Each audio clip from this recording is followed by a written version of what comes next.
first sparks of wisdom. Fire awakens thought.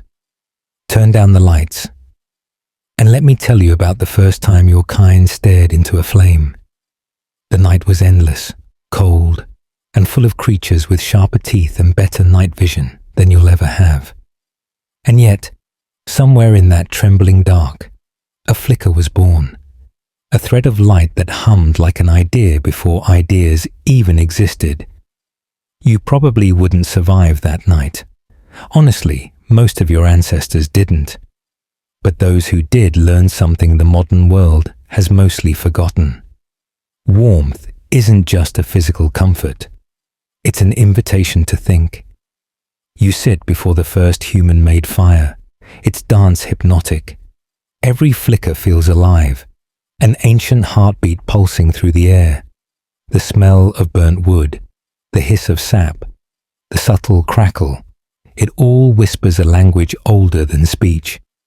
Scientists still argue whether fire made humans more intelligent, or if intelligence made fire inevitable. But either way, the moment the darkness retreated, something lit up inside the human brain too. Neurons fired faster, eyes widened longer. Imagination was born with the spark. Back then, the flame wasn't just warmth, it was a mirror.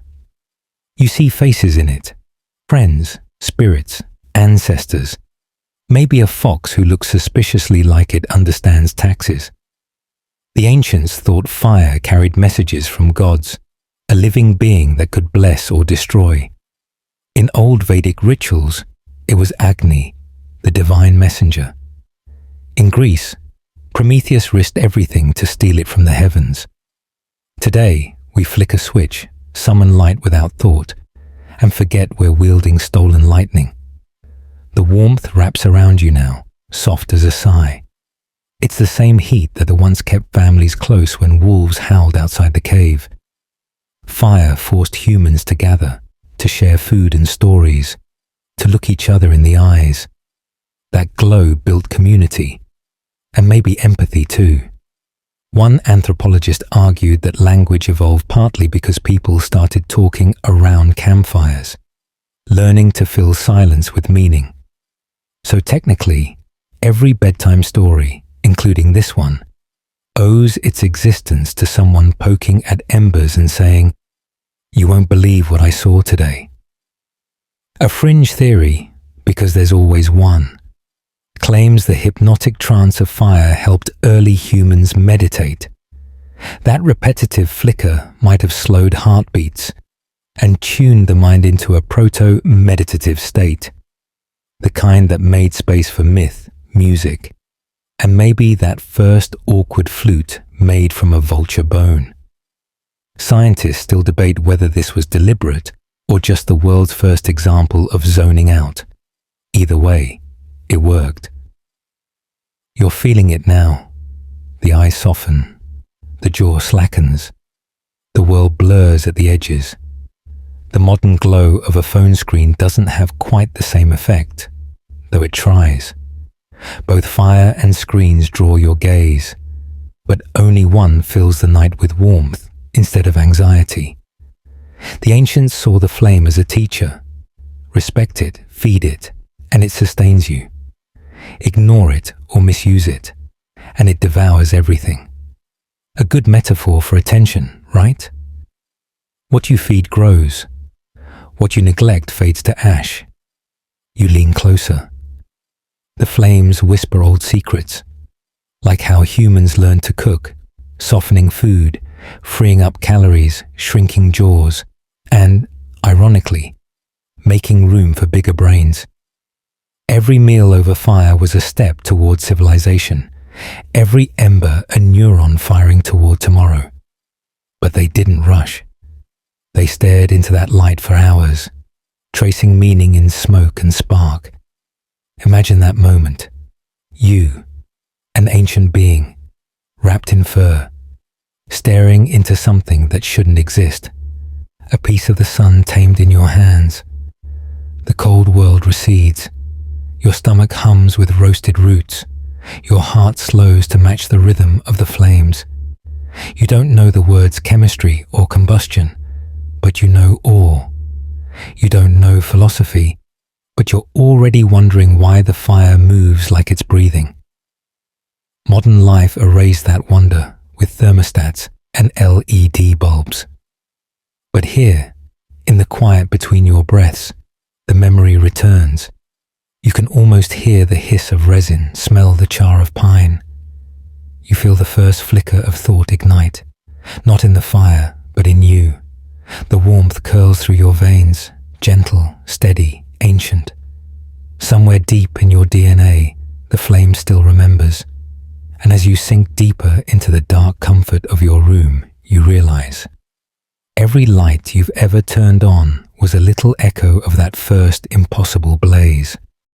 But before we go any further, let me take a quick pause. If you enjoy videos like this, consider subscribing so you don't miss the next one. A simple like or a tap on the hype button really helps these ideas reach more people. And if you can, leave a comment below. I'd love to know where you're watching from.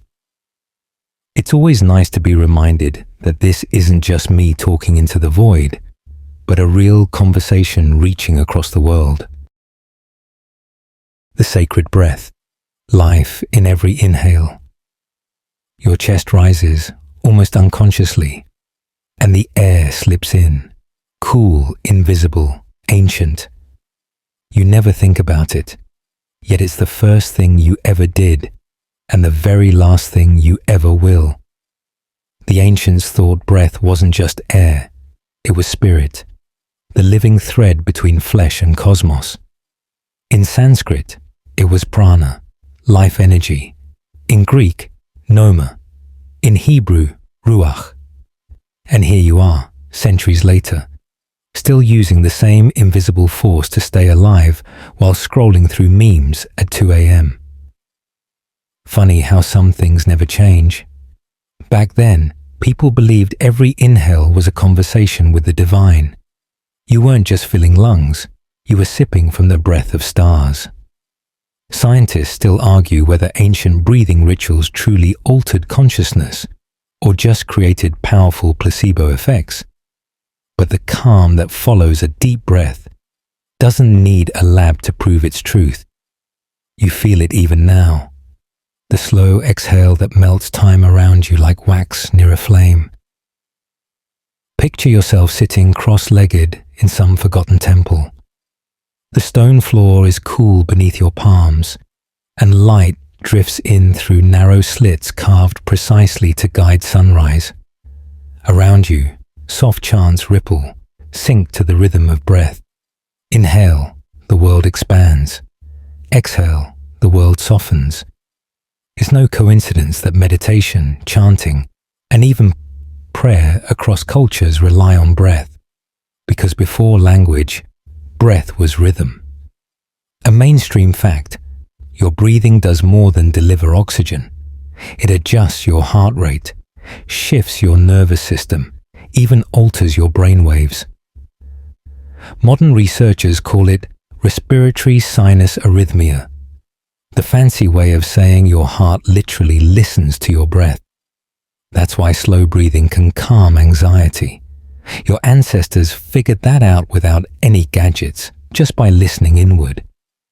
Meanwhile, you've got smartwatch apps buzzing to remind you to breathe. Yeah, the ancients would have laughed at that one.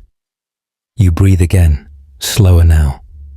Maybe you feel it, the subtle stretch between ribs, the silent hum that joins heartbeat and thought. Fringe teachings once claimed you could absorb cosmic energy directly from the air.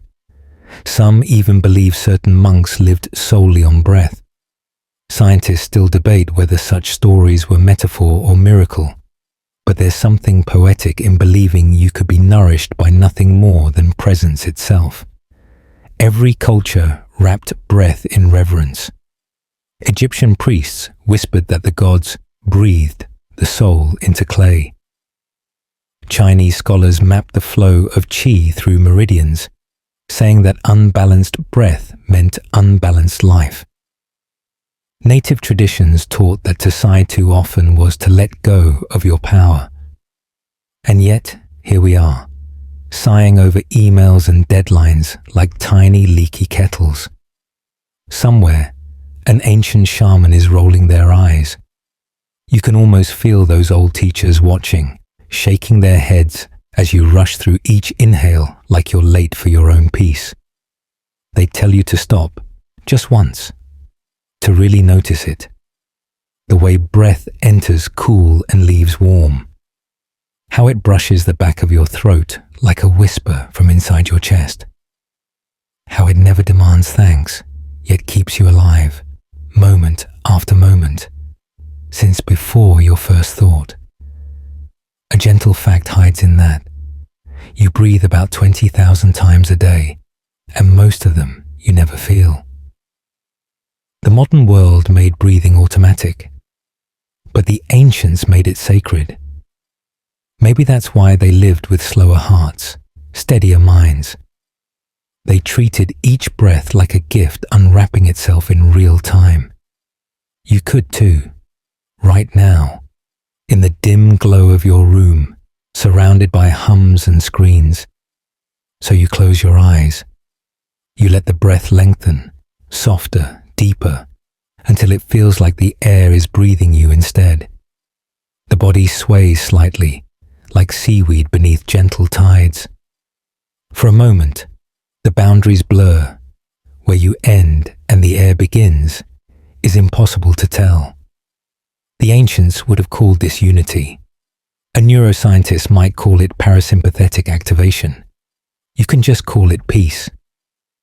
There's an old idea, tucked inside dusty scrolls. That breath is the soul's signature rhythm.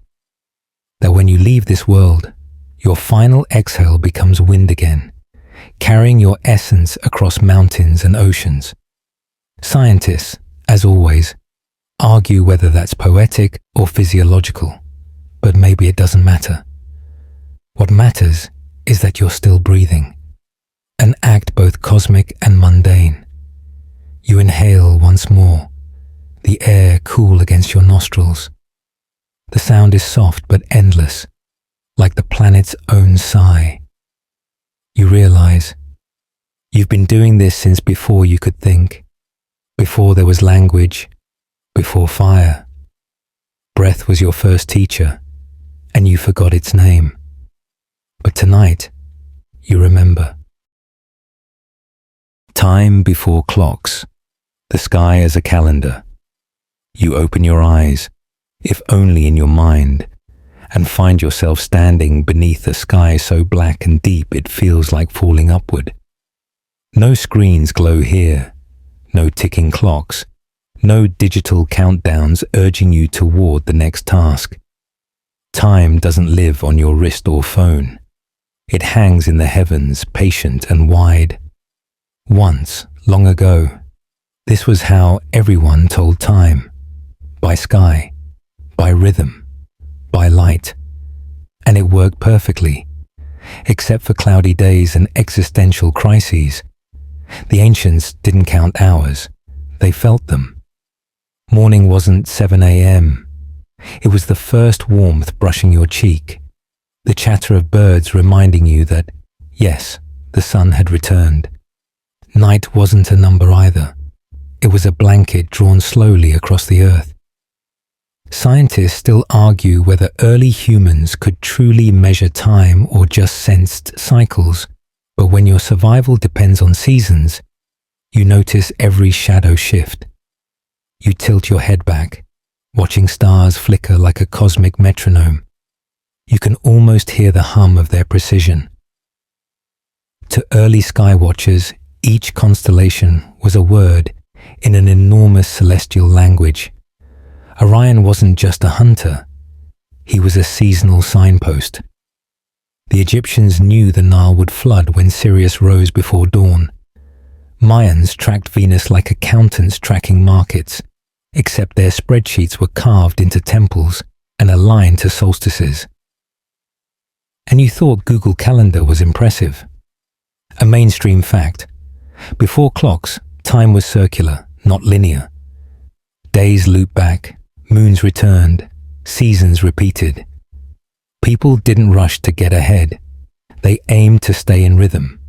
It's why ancient festivals always synced with celestial events. Solstices weren't symbolic. They were the cosmic equivalent of a reset button. Farmers planted, priests chanted, and the world breathed in sync. Some fringe historians suggest humans once had an intuitive sense of time tied to the planet's electromagnetic pulse, a natural chronometer you could feel rather than calculate. Scientists still debate if that's real or romantic nonsense, but have you ever noticed how your mood shifts with weather or light? Maybe you're more in tune with those old rhythms than you think. You imagine lying in tall grass, stars dripping across your vision like silver rain.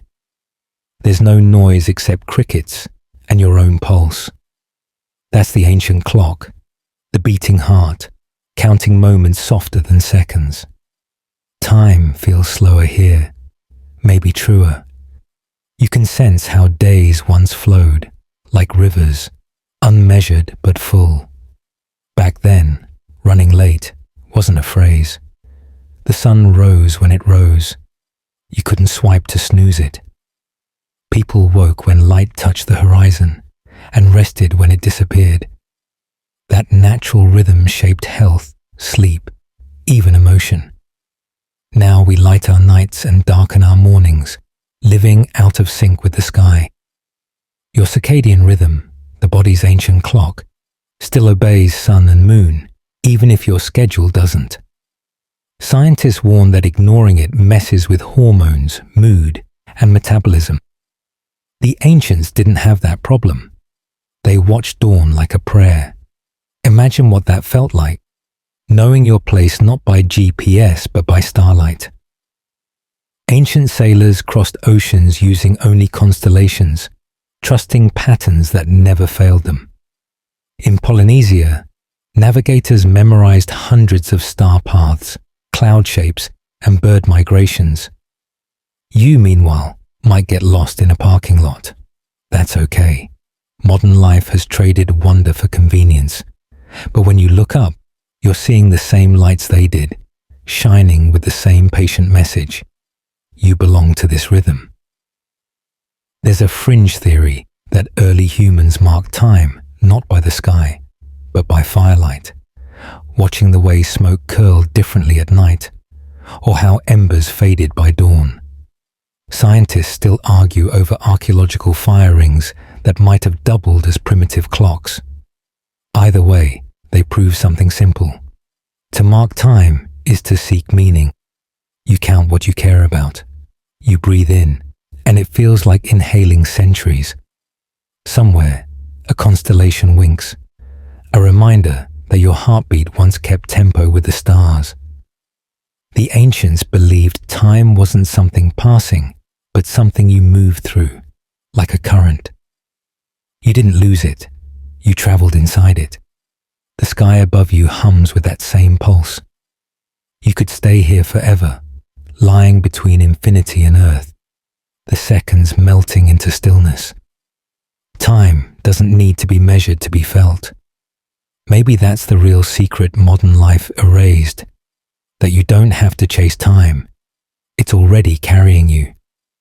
And as your eyelids grow heavy, the stars above seem to drift, not because they move, but because you do. The circle of life, seasons as teachers. You drift forward through the darkness until soft golden light begins to bloom across a horizon that doesn't belong to any particular time or place. You're standing in a meadow now. Dew clings to the grass. The air hums with newness. Somewhere, the first bird sings, like it's inventing music. This is spring, the world's yearly reminder that nothing really dies. It just changes its outfit. The ancients saw the seasons as sacred teachers. They didn't divide the year into quarters like accountants. They experienced it as a breathing body. Inhale, exhale, birth, decay, rest, rebirth.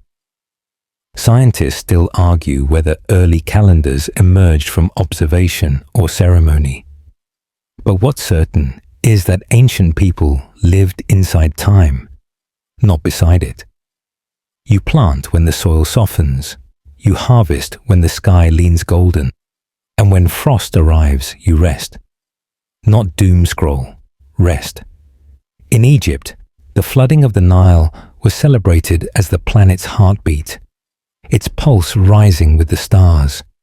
In China, each solstice came with rituals of balance, yin yielding to yang, darkness trading secrets with light.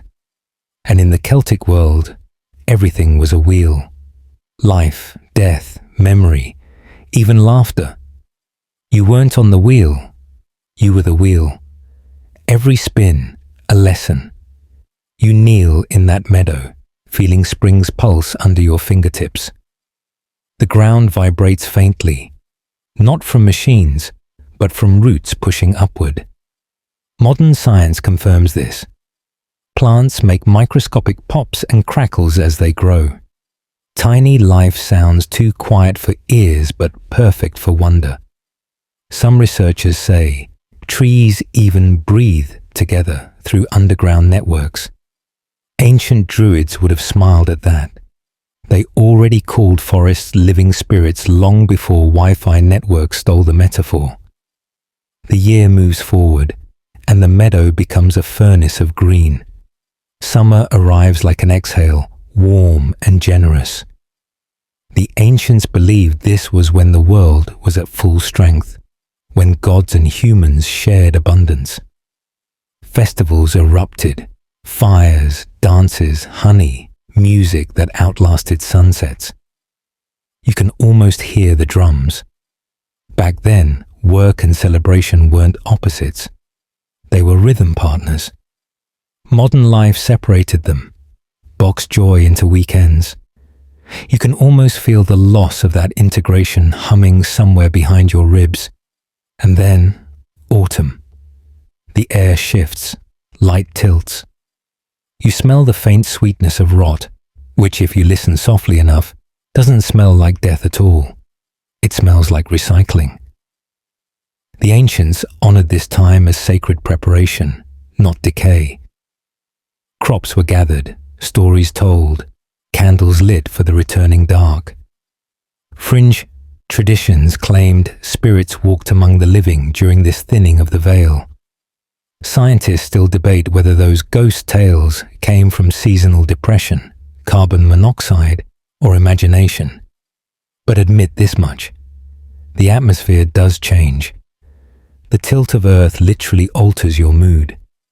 The ancients just gave that feeling a soul. Then winter comes, a pause so complete it feels like erasure. Everything slows, folds inward. Even your heartbeat feels quieter. But to ancient minds, this was the womb of time. The world wasn't dead, it was gestating. They lit fires, told myths, trusted the unseen. Somewhere in a cave, a mother whispered to her child, "The sun will return." Thousands of years later, that's still the core of every hopeful story. The light always comes back. A mainstream fact: your body still remembers these cycles. Modern chronobiology shows how hormones shift with seasons. Melatonin rises in darkness, mood brightens with daylight. You're wired for rhythm, even if you try to flatten it into spreadsheets. The ancients leaned into that flow. We resist it with caffeine and fluorescent defiance. But deep down, the same solar code pulses in your veins. So imagine yourself turning slowly through the wheel. Spring's promise, summer's fullness, autumn's reflection, winter's rest. Each season mirrors a part of your own life. Youth blooms, adulthood burns, age ripens, and eventually rest returns. Not as punishment, but as preparation. Scientists still argue whether humans truly sense cyclical time or just crave its comfort. But you know, somewhere deep, that circles feel more natural than lines. You take a slow breath, tasting the cool shift between seasons. The meadow around you fades, replaced by a field of stars spinning in slow, endless rotation. The wheel of life doesn't end. It just turns gently on, carrying everything forward. You too are turning, softly, steadily, perfectly in rhythm. Listening to the earth, voices beneath your feet. The ground beneath you hums, so faintly you almost mistake it for imagination. But listen closer. It's there, a slow vibration, patient and ancient. You're standing barefoot on soil that's older than any story, and it's whispering to you in a language you forgot how to hear. The ancients didn't just walk on the earth, they listened to it.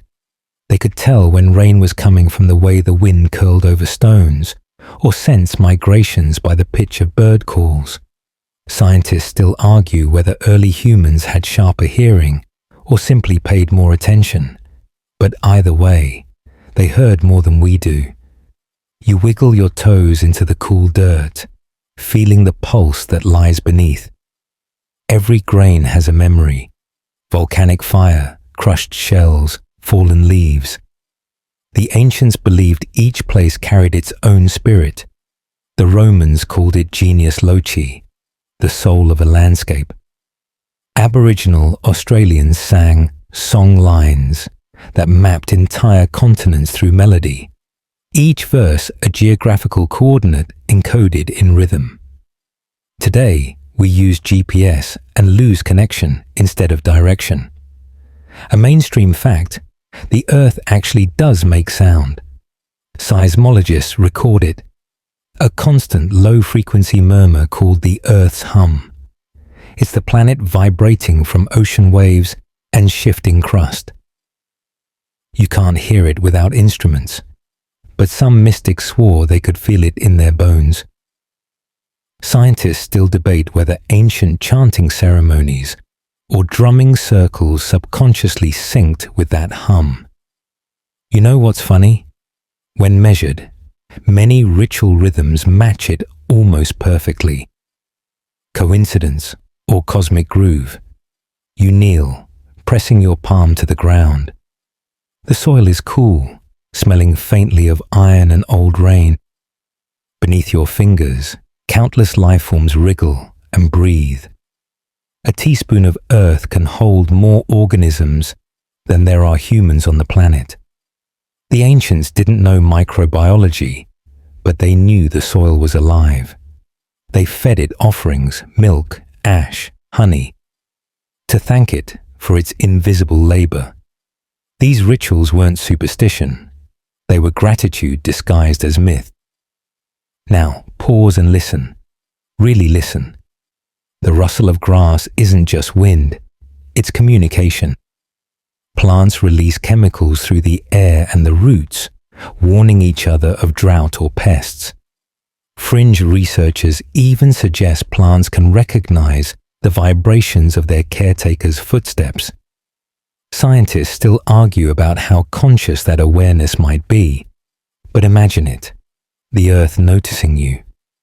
Every step you take, every sound you make, yes, cue the 80s song, is part of an ongoing conversation.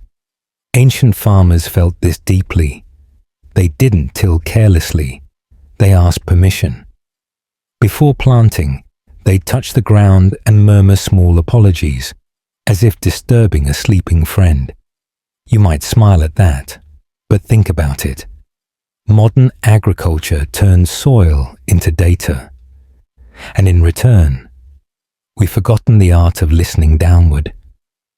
Maybe that's why quiet moments in nature feel healing. You're re-entering a dialogue your ancestors never stopped having. The air grows still around you now. The scent of moss rises, and somewhere distant, thunder rolls like a slow drum. The ancients called that voice divine.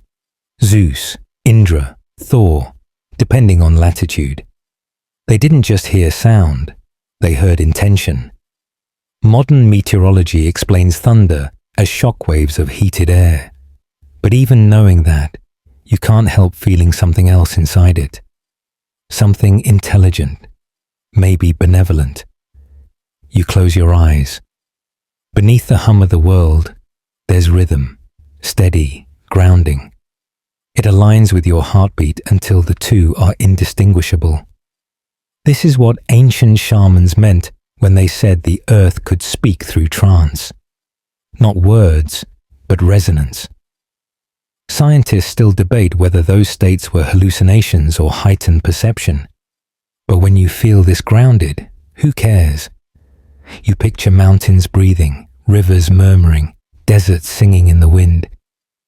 It sounds fantastical, yet every one of those things is real. Sand dunes sing as grains slide down slopes, producing bass notes deep enough to vibrate your chest. Glaciers groan as they move, creating infrasonic songs below human hearing.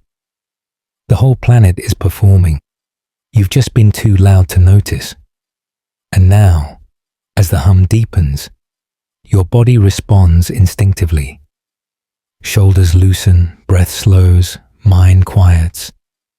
You are not separate from this earth. You are it, vibrating, breathing, aging, returning. The ancients knew that, and tonight, you're remembering it.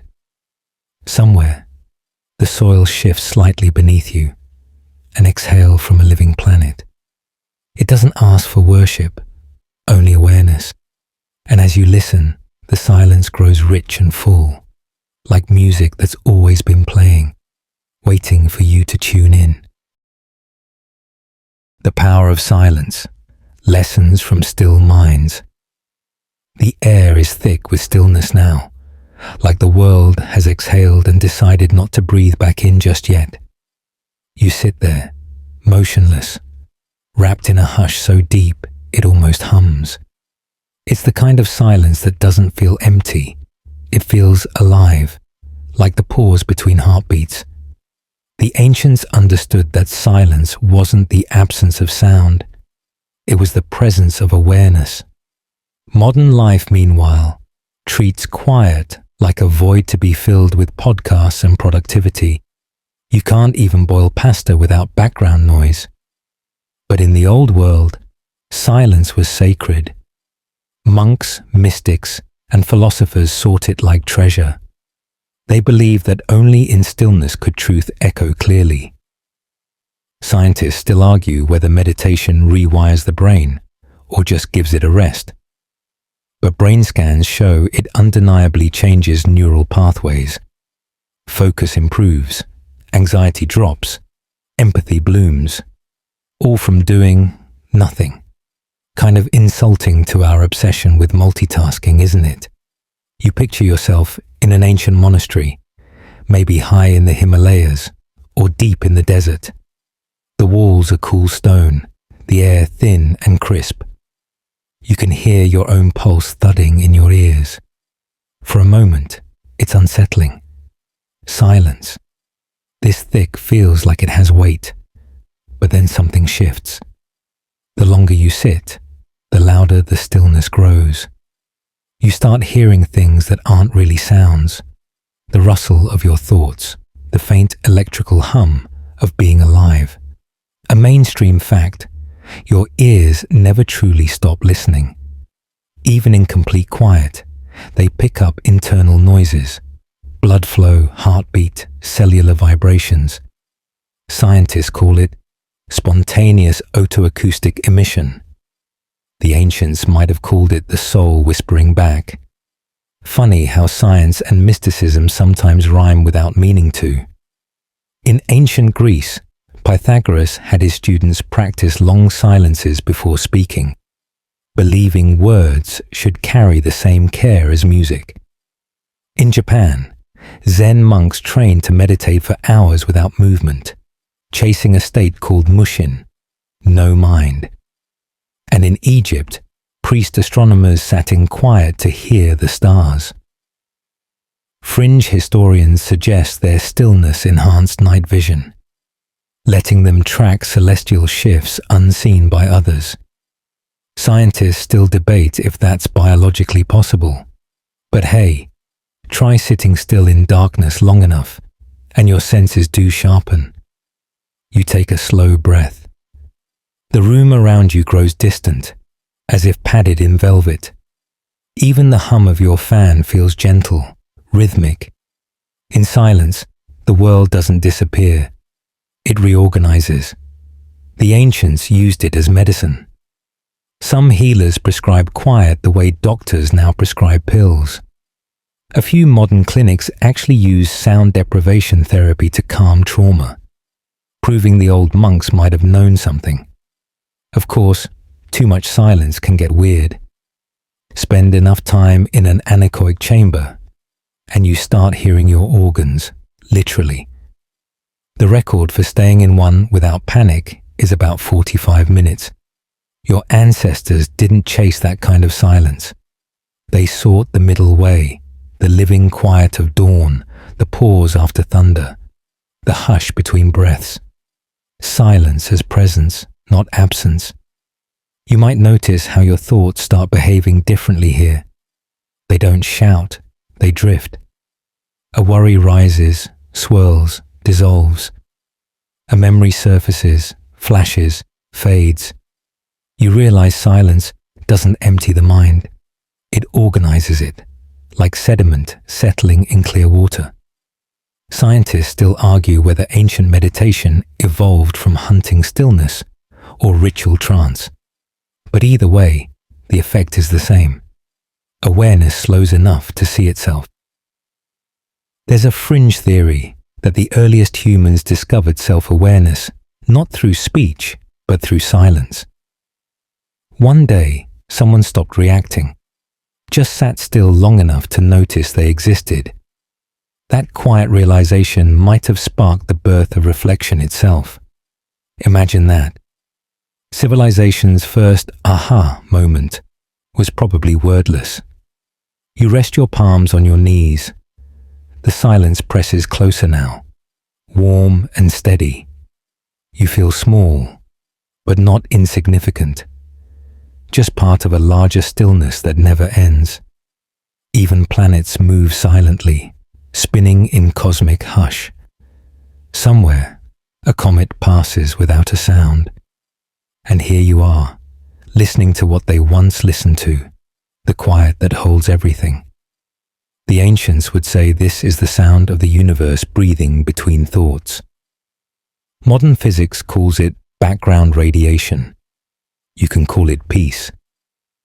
When you finally exhale, it feels like releasing centuries of noise. The silence doesn't vanish. It stays, tucked under your heartbeat, soft and faithful. You realize you don't have to find stillness. It's always been there, waiting beneath the static. The healers of old, hands, herbs, and hidden energies. The silence lingers, and out of it, a scent begins to rise. Sharp pine, crushed mint, something smoky and green.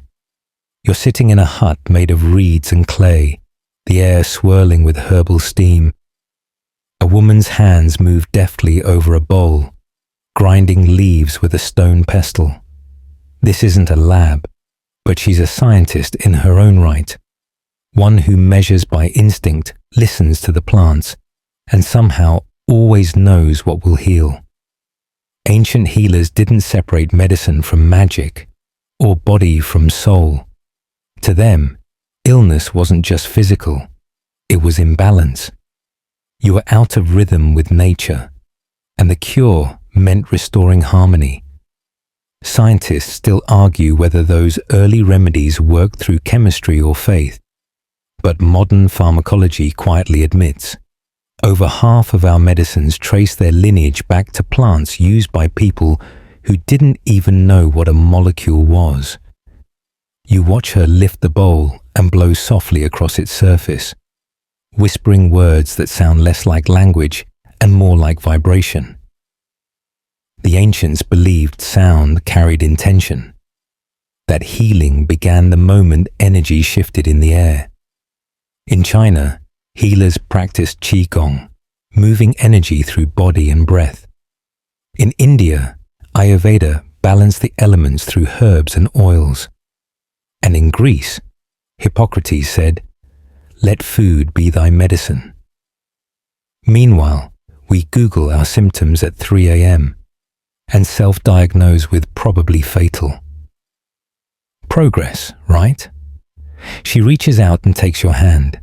Her touch is cool, but grounding. It's said that early healers understood anatomy not through dissection, but through intuition. They learned from observation. A feverish skin meant excess fire. Trembling hands meant air unbalanced.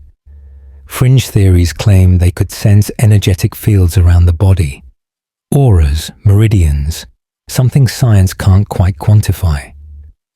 Modern researchers studying biofields still debate whether that's measurable or metaphorical, but admit touch itself has measurable healing effects. A mainstream fact: gentle human touch releases oxytocin, lowers cortisol, slows the heart rate. That's biochemistry catching up with what the ancients already knew. Kindness heals. You can almost feel it now. The pulse in your wrist syncing with hers, your breath slowing to match her calm rhythm. There's no fluorescent light, no antiseptic smell, no sterile detachment, just connection, ancient and unbroken. Around you, bundles of herbs hang from the ceiling. Sage, lavender, mugwort. Each one chosen for its own story. Lavender to calm dreams. Mugwort to open them. Sage to clear energy. Or, if you're less mystical, to keep bugs away. The ancients weren't wrong either way. Every plant was both sacred and practical. The line between science and spirituality didn't exist yet. It was one garden. She gestures toward a low fire, where a pot bubbles with something fragrant and faintly bitter. Steam curls upward, painting invisible sigils in the air. You lean closer, inhaling. The scent settles into your lungs like memory. Fringe historians whisper that breath itself was a healing tool, that exhaled prayers could alter matter. That intention reshaped the body's energy. Scientists still argue whether placebo is proof of mind-body power or just statistical anomaly. But tell that to someone cured by belief and see if they care. You take a sip from a clay cup. The liquid is earthy, sweet, strange. Maybe honey, maybe bark. It slides down your throat like a quiet promise. The healer smiles, her eyes soft but knowing. The ancients never guaranteed miracles. They offered balance. If the patient lived, it was harmony restored. If not, the spirit returned to the earth. Either way, the cycle continued. Modern medicine saved billions, yes, but it also built walls between doctor and soul. The ancients had no such boundaries. Healing was communal, songs, rituals, shared touch. In some tribes, the whole village sang to the sick, believing that health wasn't personal but collective. Scientists still debate whether sound vibration can truly influence cells, yet hospitals now use music therapy for recovery. The circle turns again. You glance around the hut one last time. Herbs sway gently, releasing one more puff of scent into the dim air. You feel lighter, not cured but remembered. Healing, you realize, isn't about perfection. It's about reunion. You've spent your whole life trying to fix things, but the ancients might whisper, nothing's broken, only misaligned. The healer releases your hand, nods once, and vanishes into the soft mist of steam. You breathe in her absence. The air feels charged, like it remembers you too. The mind as a temple, the inner architect. The steam fades, and you find yourself standing before a doorway, massive, silent, carved into stone. It isn't a temple you can visit on a map. It's the one inside you. The ancients believed the mind wasn't just a vessel for thought. It was sacred architecture, built to house divinity. They treated it like a structure to be tended, swept, and blessed. Today, we mostly fill it with push notifications and mild existential dread. You step through the invisible threshold, and the air changes, cooler, heavier, filled with a soft ringing that seems to come from nowhere. Pillars of light rise from the floor, forming a corridor that stretches infinitely. Each column, you sense, is a thought, some strong, some cracked. The ancients would have called this your inner sanctuary. You'd probably call it your brain trying to load another 20 tabs. A mainstream fact. Neuroscientists now know that focused attention reshapes the brain, literally. MRI scans show that meditation thickens the prefrontal cortex, the part responsible for compassion and awareness. Ancient philosophers didn't have scanners, but they reached the same conclusion. The mind becomes what it repeatedly contemplates. You think chaos, you build chaos. You think calm, you build peace. You walk deeper into this mental temple, and with every step, your thoughts settle into silence, like dust falling after sunlight. In ancient Egypt, priests prepared for ritual by mentally purifying themselves, releasing envy, anger, distraction, before approaching the gods. In India, yogis trained to master inner architecture through dhyana, focused absorption. And in Greece, the Stoics built mental fortresses of reason, places where no misfortune could trespass. Different lands, same blueprint. Protect the sacred space of your own awareness. You pause before an archway engraved with symbols. They shimmer faintly, each one pulsing in time with your heartbeat. Maybe they're neurons firing. Maybe they're memories you've outgrown. Scientists still argue whether consciousness is just brain chemistry or something grander, but even in debate, they circle an old truth. The mind holds mystery. Some fringe theories go further, claiming thoughts emit measurable energy, influencing matter itself. Whether that's true or wishful thinking, it's hard not to wonder. If attention shapes reality, what have you been building all along? The light shifts. You notice cracks in the temple walls, small fractures where forgotten worries linger. Ancient healers would have said those are unkept spaces, rooms of the mind where neglected emotions gather like cobwebs. You step closer, placing your hand on the wall. It's warm, pulsing faintly. You breathe into it, and the crack seals itself. A soft joke flutters through your thoughts. Ancient therapy was apparently just good housekeeping. There's a chamber up ahead, round and open to the stars. The ceiling gleams like obsidian, reflecting constellations that shimmer directly above you. The ancients built real temples like this, at Abu Simbel, at Chichen Itza, aligned perfectly to sunlight or starlight, proving that architecture was a dialogue between heaven and mind. Maybe that's why the word cosmos once meant both universe and order. You lie back on the floor, feeling the cold stone cradle you. Your breath echoes softly against the vast dome. The ancients taught that thought was not noise but resonance, a vibration that, when tuned properly, harmonized with the world. Scientists still debate how far that metaphor goes, but EEG readings show that deep meditation synchronizes brainwaves into slow, rhythmic patterns, literally tuning your inner frequency.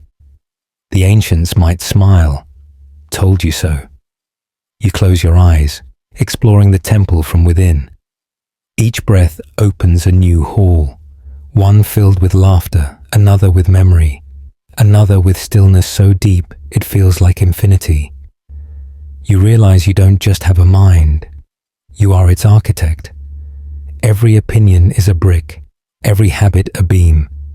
You've built skyscrapers of stress, but also cathedrals of love. And like any structure, the mind needs rest, or it collapses under its own perfectionism. A breeze moves through your thoughts, clearing away the last of the noise. Somewhere, a bell rings, not loudly, but clearly. Maybe it's real, maybe it's internal. Either way, it's beautiful. You stand now in the center of your temple, and for a moment, it feels complete. Not flawless, but whole. The ancients believed enlightenment wasn't reaching upward. It was returning inward, realizing the divine architecture was there all along. So you sit down, cross-legged on the stone floor of your own awareness, and let the light above soften. Your thoughts grow slow, spacious. The temple doesn't vanish. It becomes you. The secret geometry. Patterns beneath reality. The temple dissolves into light, and the light begins to fold. Not randomly, deliberately, like paper creasing itself into shape. Circles bloom inside triangles, spirals unfurl from invisible centers, and suddenly you're floating inside a geometry lesson taught by the universe itself. The ancients believed these shapes weren't just decoration, they were blueprints. Every shell, every petal, every orbit followed a divine ratio. You might have seen it on TikTok labeled sacred geometry, but long before hashtags, it was a quiet language for understanding reality. The circle meant eternity. The triangle, creation. The spiral, evolution and motion. They saw patterns as proof that the cosmos wasn't chaos, but music frozen into form. Scientists still argue whether geometry is discovered or invented, but either way, it underpins everything, from snowflakes to galaxies to your own DNA helix. You, my friend, are basically a well-folded fractal pretending to pay taxes. You drift through this lattice of light. A faint hum rises, mathematical yet soothing. Pythagoras called it the music of the spheres, claiming each planet sang its orbit in perfect harmony. Modern astronomers chuckle, then quietly admit, celestial bodies do emit frequencies when their waves are translated into sound. The ancients were, in their poetic way, right. You reach toward a floating spiral, a golden one, elegant and endless. It's the Fibonacci sequence, a pattern found everywhere. Sunflower seeds, hurricanes, galaxies, even the cochlea in your ear. Ancient architects used it to build temples that felt balanced, long before anyone knew the word aesthetic. Fringe theorists claim those ratios hold energetic power, that standing inside a perfectly proportioned structure aligns your body to universal frequency. Scientists still debate whether that's measurable, but step into the Pantheon or the Great Pyramid and tell me you don't feel something shift. A mainstream fact. Even modern design borrows from those same proportions. The golden ratio, roughly 1.618, appears in art, credit cards, and yes, even your smartphone screen. The ancients encoded beauty into mathematics. We encoded it into rectangles that stream cat videos. Progress, I guess. You glide deeper. Shapes merge, transform. Hexagons blooming like honeycomb. Tessellations rippling like waves. In ancient Islamic art, geometry replaced depiction. It was how artists drew the infinite, without daring to represent God. In Celtic knots, endless interweaving lines symbolized eternity. Everywhere, pattern was prayer. You can feel it, your breath sinking to the rhythm of these shifting forms. Inhale, a triangle expands. Exhale, it folds into a spiral. Scientists still argue whether humans are naturally drawn to symmetry for survival or simply for comfort. But either way, your nervous system loves order. That's why certain spaces feel peaceful. Your brain recognizes familiar ratios, and your body exhales in relief. You float past an enormous sphere, smooth and translucent. Inside, stars swirl in golden arcs, forming constellations that trace perfect geometry. You remember the ancients aligning temples to solstices, not for decoration, but to remind themselves that the sky obeyed math too. Every sunrise, every eclipse, predictable as breath. A cosmic metronome. There's a fringe belief that sacred geometry is consciousness expressing itself physically. That matter is just thought crystallized into pattern. Quantum physicists might roll their eyes, yet admit that particles form repeating geometries at subatomic levels. So maybe geometry isn't something you see. Maybe it's what being looks like when it slows down enough to take shape. You reach out again. The shapes ripple beneath your fingers like water, forming intricate mandalas that dissolve and reappear.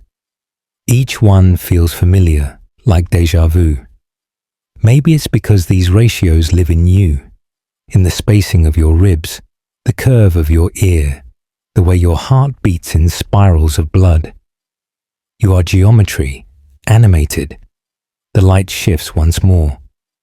Lines intersect, forming a lattice that resembles a web, or maybe a neural network. It hums softly, like it's alive. The ancients might have called it the grid of creation. You might call it the Wi-Fi of existence. Either way, it connects everything. Matter, thought, breath, time. Scientists still debate what dark matter is, but some physicists describe it as invisible structure, the framework holding galaxies in place.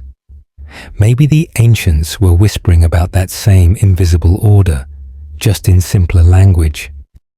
The hum fades, leaving only a single glowing point before you. A perfect circle, pulsing slowly. You recognize it as both zero and infinity, beginning and end. The ancients would bow before this symbol, not because it represented something they didn't understand, but because it reminded them that everything is connected, seen, unseen, measured, felt. You close your eyes. The shapes continue behind your eyelids, drifting in soft light. Geometry becomes music. Music becomes stillness, and stillness becomes you. The dream world. Night as a sacred classroom. The lattice of light begins to dim, and slowly, the lines blur into something softer, liquid, glowing, weightless. You're no longer floating through geometry. You're falling through velvet darkness. But it doesn't feel like falling. It feels like entering. The air grows thick with memory, and the horizon begins to shimmer with shifting shapes that you somehow recognize. Welcome to the world your ancestors treated not as illusion, but as instruction. To the ancients, dreams weren't random nonsense or brain static. They were a bridge, a nightly passport to the realm where gods, ancestors, and hidden truths spoke in symbols. Egyptians believed the soul traveled during sleep, learning lessons it couldn't while awake. Greeks visited the temples of Asclepius to incubate dreams, hoping for divine healing. And in indigenous traditions across continents, dreams were counsel, maps, warnings, prophecies. Modern science calls them neurochemical housekeeping. Ancient wisdom called them sacred dialogue. Somewhere between the two lies the truth, and probably your alarm clock. You feel your own body relax, heavy and distant. The space around you bends like warm glass. Patterns begin to form, fields, faces, fragments of sound. A child's laughter from nowhere, a river flowing upward, a moon made of mirrors. None of it makes sense, yet all of it feels true. Scientists still argue why we dream at all. Some say it's to organize memory, others that it's emotional rehearsal, and a few fringe thinkers suggest it's the mind tuning into alternate frequencies, worlds parallel to this one. Either way, it's free nightly cinema, and you don't even need popcorn. A mainstream fact: during REM sleep, your brain is as active as when you're awake. The body rests, but the mind lights up, especially in the regions tied to imagination and empathy. It's like your consciousness clocking out from reality to go moonlight as a poet. The ancients took that seriously. They believed ignoring your dreams was like ignoring half your life. In ancient Mesopotamia, kings had professional dream interpreters, people who treated night visions like state intelligence. Entire wars were waged, or avoided, based on what someone saw in their sleep. In Egypt, dream books listed symbols and meanings. Crocodile meant danger, lotus meant rebirth, mirror meant revelation. Today, we've replaced that with Google searches. Dream about teeth falling out meaning. Spoiler, it's probably stress. The dream world around you thickens, its colors deepening to impossible shades. Blue that tastes like water, gold that feels like sound. You walk along a glowing path that folds and twists, sometimes forward, sometimes backward. This, ancient shamans said, was the true geography of spirit, fluid, non-linear, alive.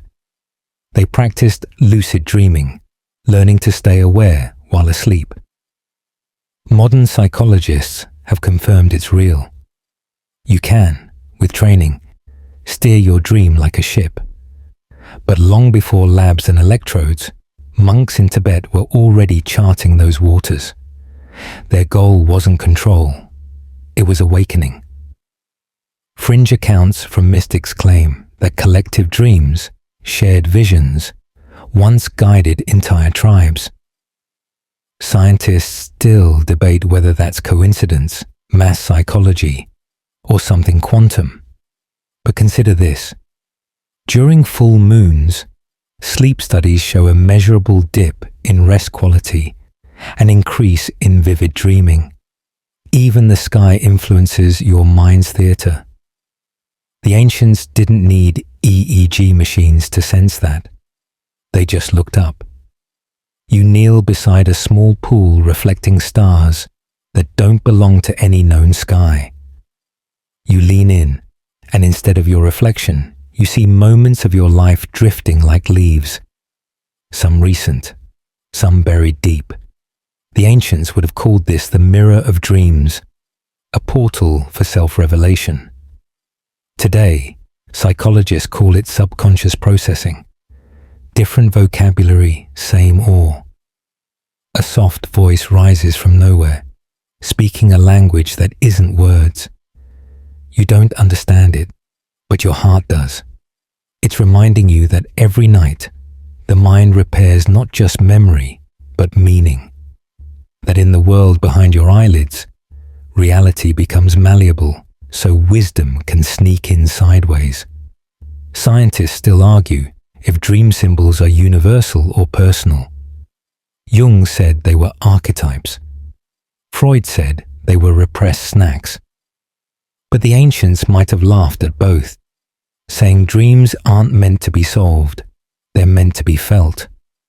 You don't decode them, you live them. The voice fades. The pool ripples once, twice, and then stills. Around you, the dreamscape begins to dissolve into soft clouds of light. You realize the ancients were right. Sleep isn't escape, it's education. The night doesn't hide truth, it translates it. As the last image fades, you feel yourself hovering at the border between waking and dream. a liminal threshold where both worlds hum in harmony. You take one last deep breath, and in that breath, the lesson lingers. You don't fall asleep to forget. You fall asleep to remember differently. The eternal fire, ritual, and the pulse of meaning. The dream fades like mist at sunrise, and the air warms again, orange, flickering, alive. You find yourself standing before a circle of flame, not wild, not raging, contained, tended, purposeful. The same kind of fire that first taught humanity how to sit still and wonder. This is no cooking flame or camp spark.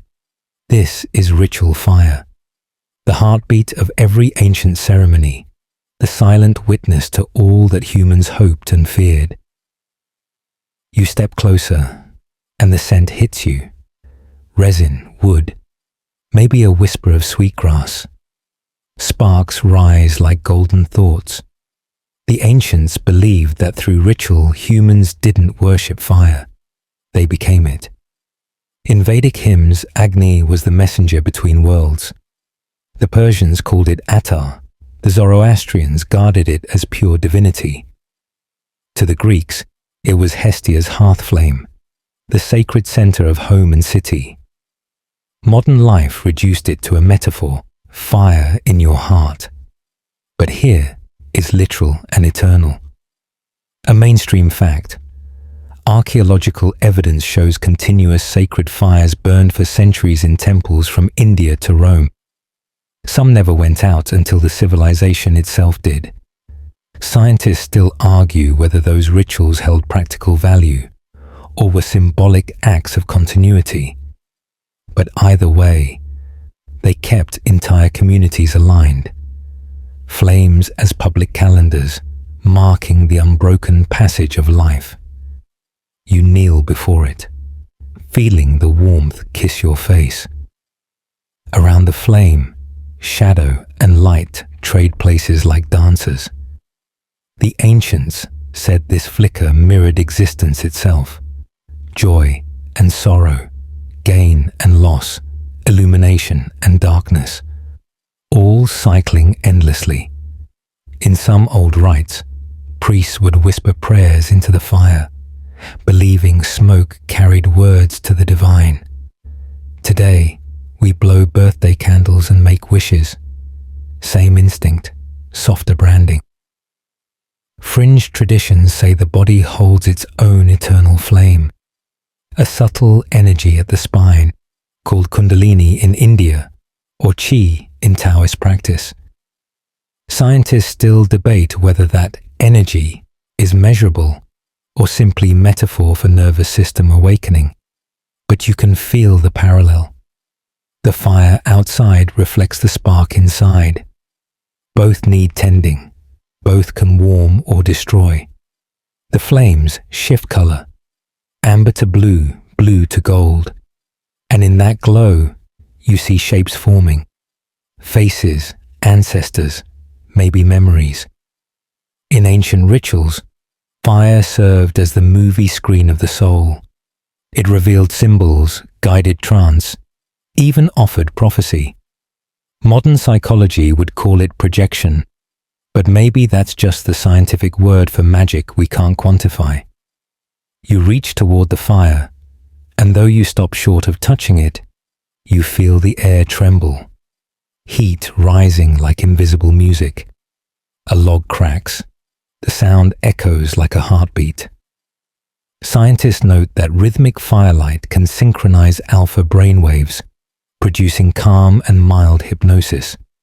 In other words, every bonfire you've ever stared into wasn't wasted time. It was prehistoric meditation.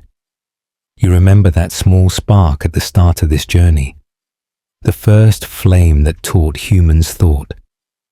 This one feels older, maybe the same one, burning across time, flickering through every hearth and altar. The ancients believed fire held memory, that its smoke carried stories back to the sun.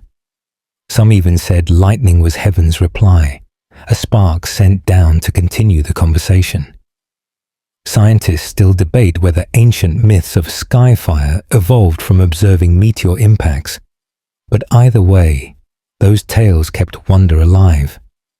You sit back, watching the flame breathe. It doesn't beg for meaning, it is meaning. Ritual wasn't superstition, it was choreography for gratitude. Every bow, every offering, a reminder that life is temporary and beauty exists because it flickers. Somewhere in your modern mind, that ancient rhythm stirs. To honor what burns, to let go when it fades. You pick up a small twig, simple, insignificant, and drop it into the flame. It catches instantly, glowing before collapsing into ember.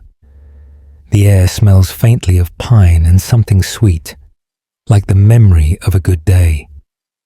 That's what ritual really is, a gesture so small it reminds the universe you're paying attention. The fire hums lower now, embers pulsing like stars at rest. You can feel its warmth in your chest, even as your eyelids grow heavier. The ancients would say that means the offering was accepted. Scientists might call it psychosomatic warmth, but you know better. It's communion. As the last flame bows to darkness, one truth lingers. Meaning isn't found. It's made, one quiet spark at a time. The lost art of attention, seeing with the whole mind. The embers fade to darkness, but the glow doesn't vanish. It moves inward, settling behind your eyes. You open them, and the world around you sharpens into perfect focus. A droplet of dew clings to a blade of grass. Dust swirls through a slant of light. Somewhere, a bird lands on a branch and tilts its head, as if waiting to see if you'll notice.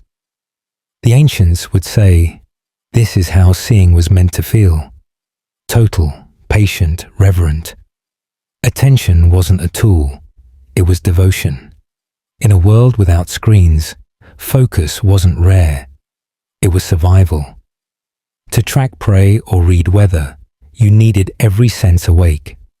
Modern life, though, has turned attention into a currency, auctioned off to whoever can make the loudest notification. Scientists still argue whether our attention spans are shrinking or just splintering, but the result's the same. Our gaze flickers like faulty candlelight. The ancients would probably hand us a rock and say, stare at this until you remember how to see. You do.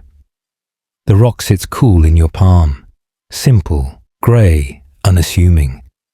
But the longer you look, the more it reveals. Tiny veins of quartz, flecks of iron, a glint that catches the sun just right. Suddenly, it feels less like a rock and more like a small universe pretending to be solid. This was the old way. Attention as a doorway to wonder. A mainstream fact. Studies show that focused observation, even for a few minutes, calms the amygdala, the brain's fear center. Your ancestors didn't need fMRI scans to figure that out. They learned it watching rivers, clouds, or the slow crawl of stars. Stillness wasn't boredom. It was alignment. You could call it mindfulness now, but they'd just call it being alive. In ancient Japan, samurai practiced zanshin, the art of remaining fully aware in stillness, attention stretched like silk between breaths. In India, yogis trained their focus through trataka, staring at a single flame until vision dissolved into insight. And in the Andes, shamans read the wind's texture on their skin, claiming they could hear the mountains breathe. Fringe researchers say such states heighten perception beyond ordinary senses. Scientists still debate if that's heightened intuition or just highly trained awareness. Either way, they noticed what we scroll past. You glance upward. A single leaf drifts from a tree, spinning lazily, The movement feels infinite in its simplicity. It's almost funny how much happens in a single square foot of space when you actually look. Somewhere, an ant drags a crumb twice its size. Light scatters through spider silk, rainbow thin. The world is busy performing. It just doesn't shout about it. There's a myth from the Navajo that says the gods created stars by tossing sand into the sky. The story goes that one impatient god threw it too quickly, making chaos. The moral? Hurry ruins beauty. Scientists still argue whether ancient people saw better or just noticed more. But even if vision hasn't evolved, patience certainly has. We've lost the muscle of attention, and like any muscle, it atrophies without use. You breathe slowly, expanding your gaze. The ancients called this soft seeing, not staring at one thing, but letting everything enter awareness equally. Try it now. Your focus widens, the world feels rounder, slower, your thoughts quiet. There's no separation between you and what you observe, just shared stillness. In that moment, even a shadow seems wise. Fringe mystics claim that trained attention could literally change matter, that focused thought rearranged probability. Scientists roll their eyes but quietly experiment with observer effects in quantum physics. Maybe both are true. The universe behaves differently when watched. So the question becomes, what are you looking at, and how are you looking? A gentle breeze passes, carrying the scent of rain. You notice each molecule of sound. A distant crow, your heartbeat. The soft hiss of air through grass. You're not searching, you're seeing. And the longer you stay here, the more alive everything becomes. Attention, the ancients believed, was love in its purest form. The act of giving something your undivided presence. Modern life fractured that love into pixels and metrics. But right now, you're reassembling it. Every blink, every breath, an offering of focus. You close your eyes for a moment, not to shut the world out, but to feel it more deeply. The hum continues, not outside, but within. When you open them again, nothing has changed, and yet everything has. Because for the first time in a long time, you are really here. The voice of water, flow, adaptation, and wisdom. You hear it before you see it, the slow murmur of something ancient and patient, weaving through stone and time. When your eyes adjust, you're standing beside a river that glows faintly in moonlight, its surface trembling with quiet laughter. Water has always been the teacher that never raises its voice. It moves around obstacles, not through them. It gives shape to everything by yielding to nothing. The ancients worshipped it not for its power to destroy, but for its secret strength to endure. A drop lands on your wrist, cool, deliberate, like a reminder. The first civilizations were born near water, not just because it fed crops, but because it mirrored the rhythm of existence. Egyptians followed the Nile's breath. Hindus called the Ganges sacred, a living goddess. Greek philosophers compared the mind to flowing streams, ever-changing, never the same twice. Scientists still argue whether our affinity for water is evolutionary memory or emotional resonance. But it hardly matters. You're made of the same element, rivers in your veins, tides in your cells. A mainstream fact, the human body is about 60% water, and your brain, nearly 80%. Every thought is buoyant in that invisible ocean. Some neuroscientists even note that brain waves and ocean waves share similar frequency patterns. Coincidence? Or are we still echoing the planet's own pulse? The ancients would say, both. You crouch at the riverbank, dipping your fingers into the current. It slides past with an intelligence older than language. Fringe traditions claim that water remembers, its molecules carrying impressions of emotion, vibration, even intention. Scientists still debate the legitimacy of water memory, but experiments show its structure responds to sound and temperature in astonishingly intricate ways. Maybe the river isn't just moving, it's listening. You trace the flow downstream. The surface glitters like liquid glass, but beneath, it's a roaring dance of eddies and undercurrents. The ancients saw water as the perfect metaphor for wisdom, clear on top, mysterious below. Lao Tzu wrote that it benefits all things without competing, teaching through gentleness. That's the paradox of water. It can wear down mountains without ever raising its voice. The air smells faintly of rain, metallic and clean. You remember how ancient people prayed for storms, not because they loved chaos, but because thunder meant renewal. Even now, scientists confirm lightning fixes nitrogen into soil, seeding fertility. Nature's fireworks, disguised as chemistry. You smile. The ancients didn't need equations. They just said the sky and earth were making peace. You walk along the edge, your reflection rippling beside you. It's never still, never constant.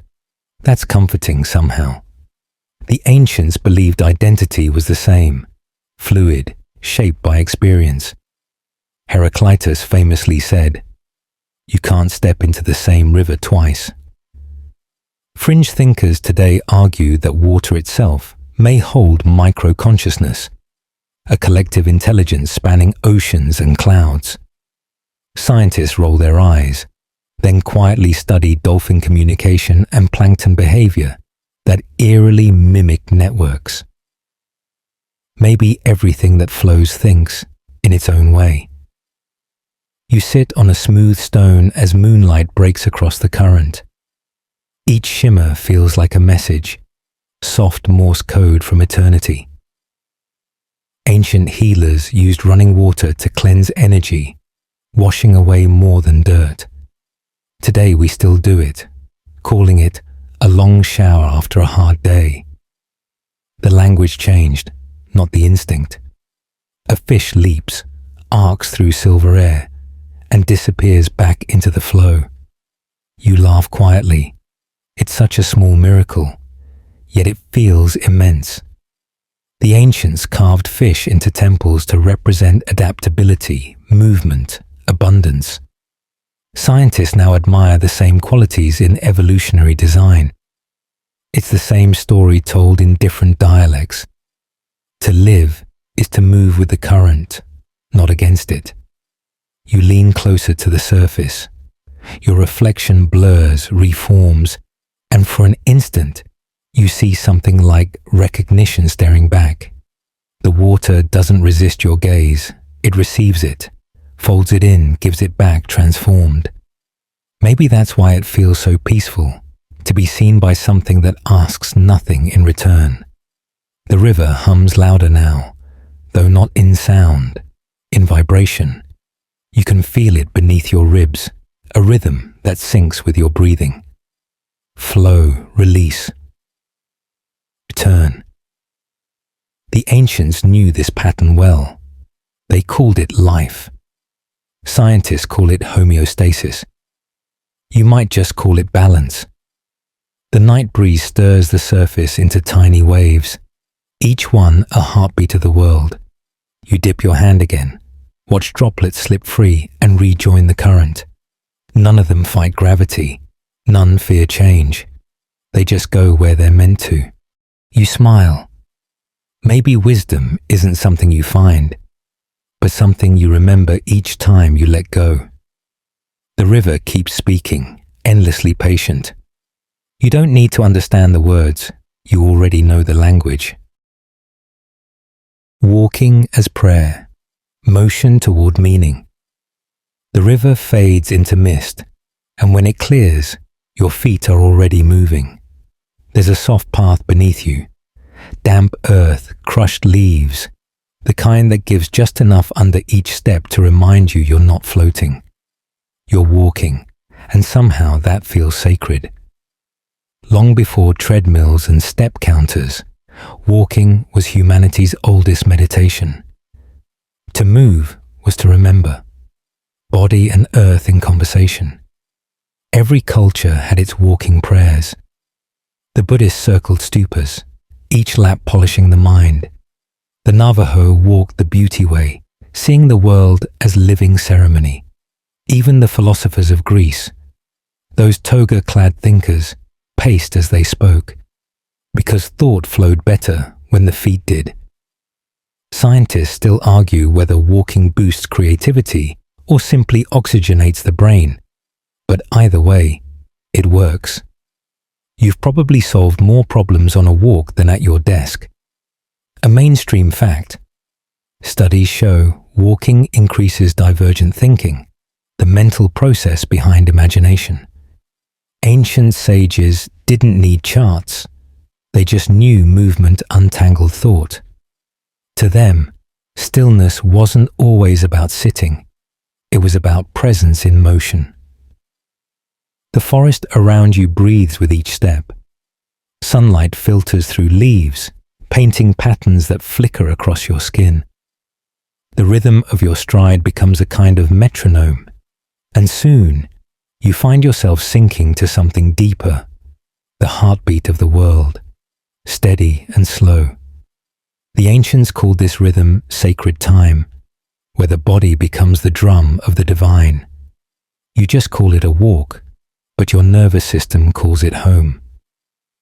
Fringe traditions said walking could open hidden perception. That repeated movement lulled the logical mind into quiet, allowing intuition to speak. Scientists still debate whether walking trances are real, but monks and pilgrims across centuries would likely shrug and say, "Try it." You walk long enough in rhythm. The boundaries blur.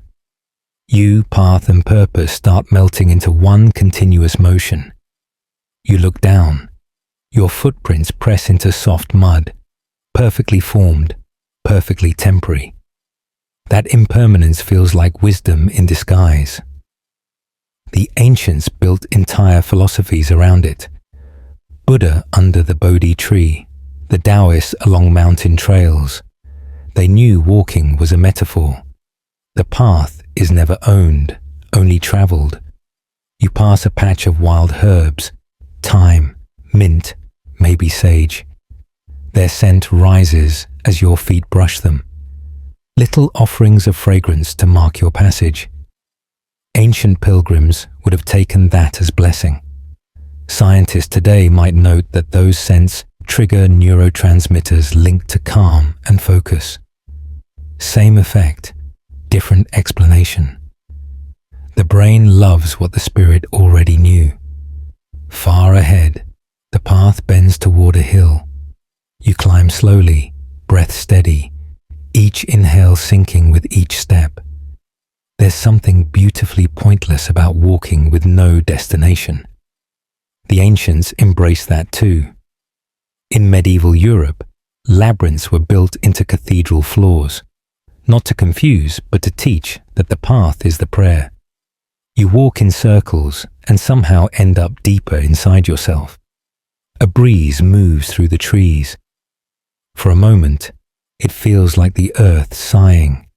You realize walking was once a language, pilgrimage, procession, migration. The ancients walked to mark morning, to celebrate birth, to petition the sky. Every step had intention. Scientists still argue whether ritual movement triggers measurable brain states or placebo. But what's more scientific than repeating what reliably brings peace? You crest the hill. Below, the world spreads wide and calm. A valley dotted with rivers, trees swaying like slow applause.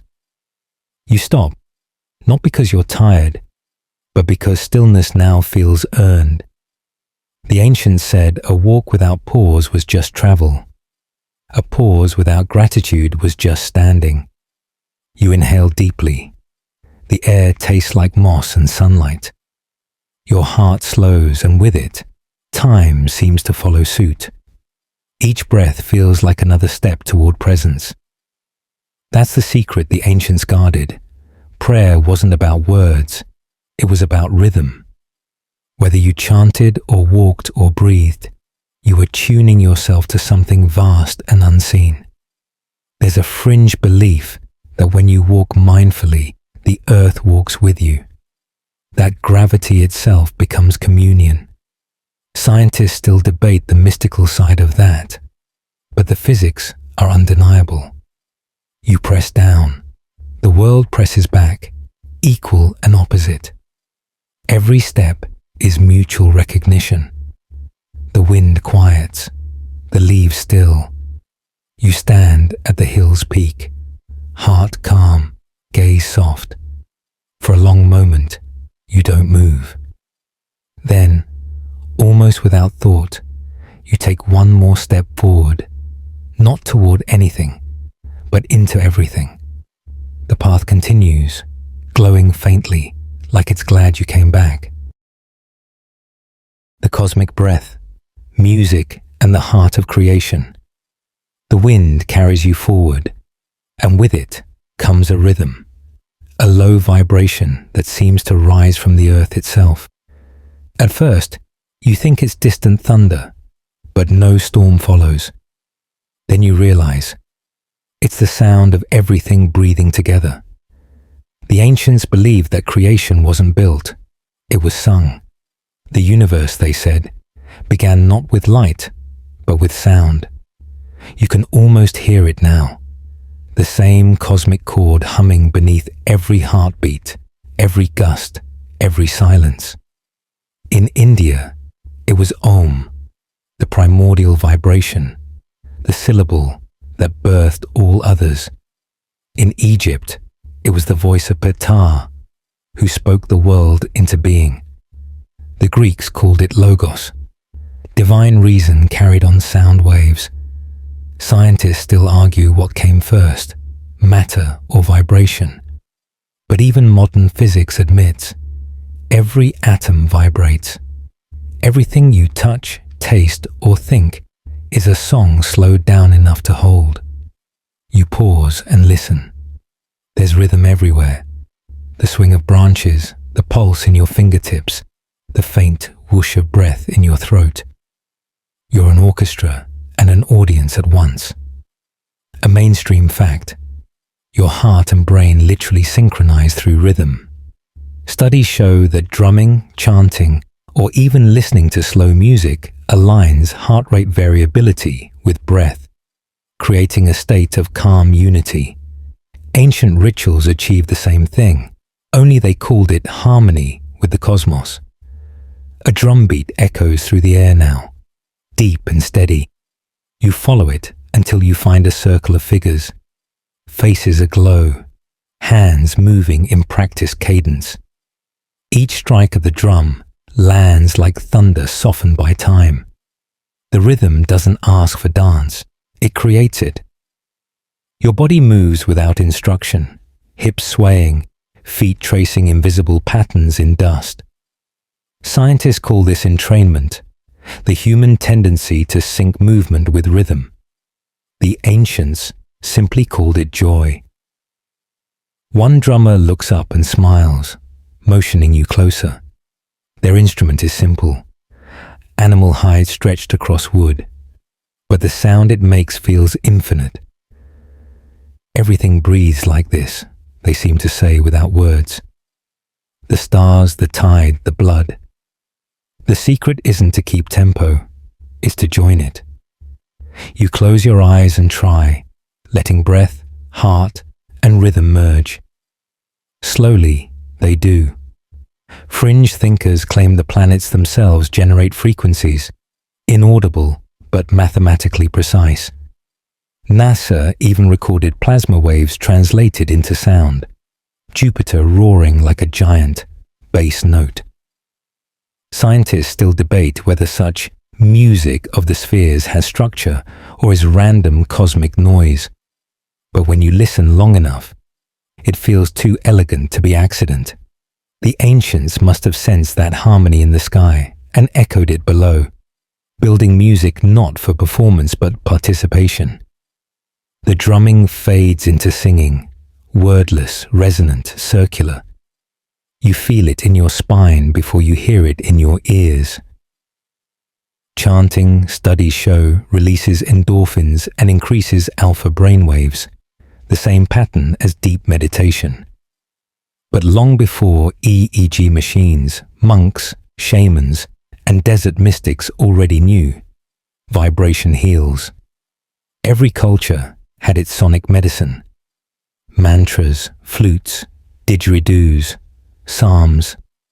The body, being mostly water, was the perfect instrument to carry it. You hum softly, a low tone that vibrates through your chest. It feels embarrassingly simple, just air moving. But the effect is profound. The ancients would say you're aligning your internal music to the world's. Science would call it stimulating the vagus nerve. Either way, you feel balance returning. The rhythm shifts, the drum is slow, the air thickens, and for a heartbeat, everything, sound, movement, thought, stops. Then comes a long collective exhale, as if the entire world just sighed in relief. You join them, breathing out through parted lips. The air that leaves you feels lighter, cleaner. Somewhere in your chest, a small warmth blooms. The same warmth you felt at the first fire. Different element, same message. Rhythm sustains life. You look up at the night sky. The stars seem to pulse faintly, like they're keeping time. Maybe they are. Some astrophysicists think pulsars, spinning neutron stars, emit such regular frequencies they could be used as cosmic clocks. The ancients would have nodded knowingly. We told you the universe has a beat. You sit quietly now, the drumming gone, but its echo lingering in your bones. Each inhale feels like an opening, each exhale a return.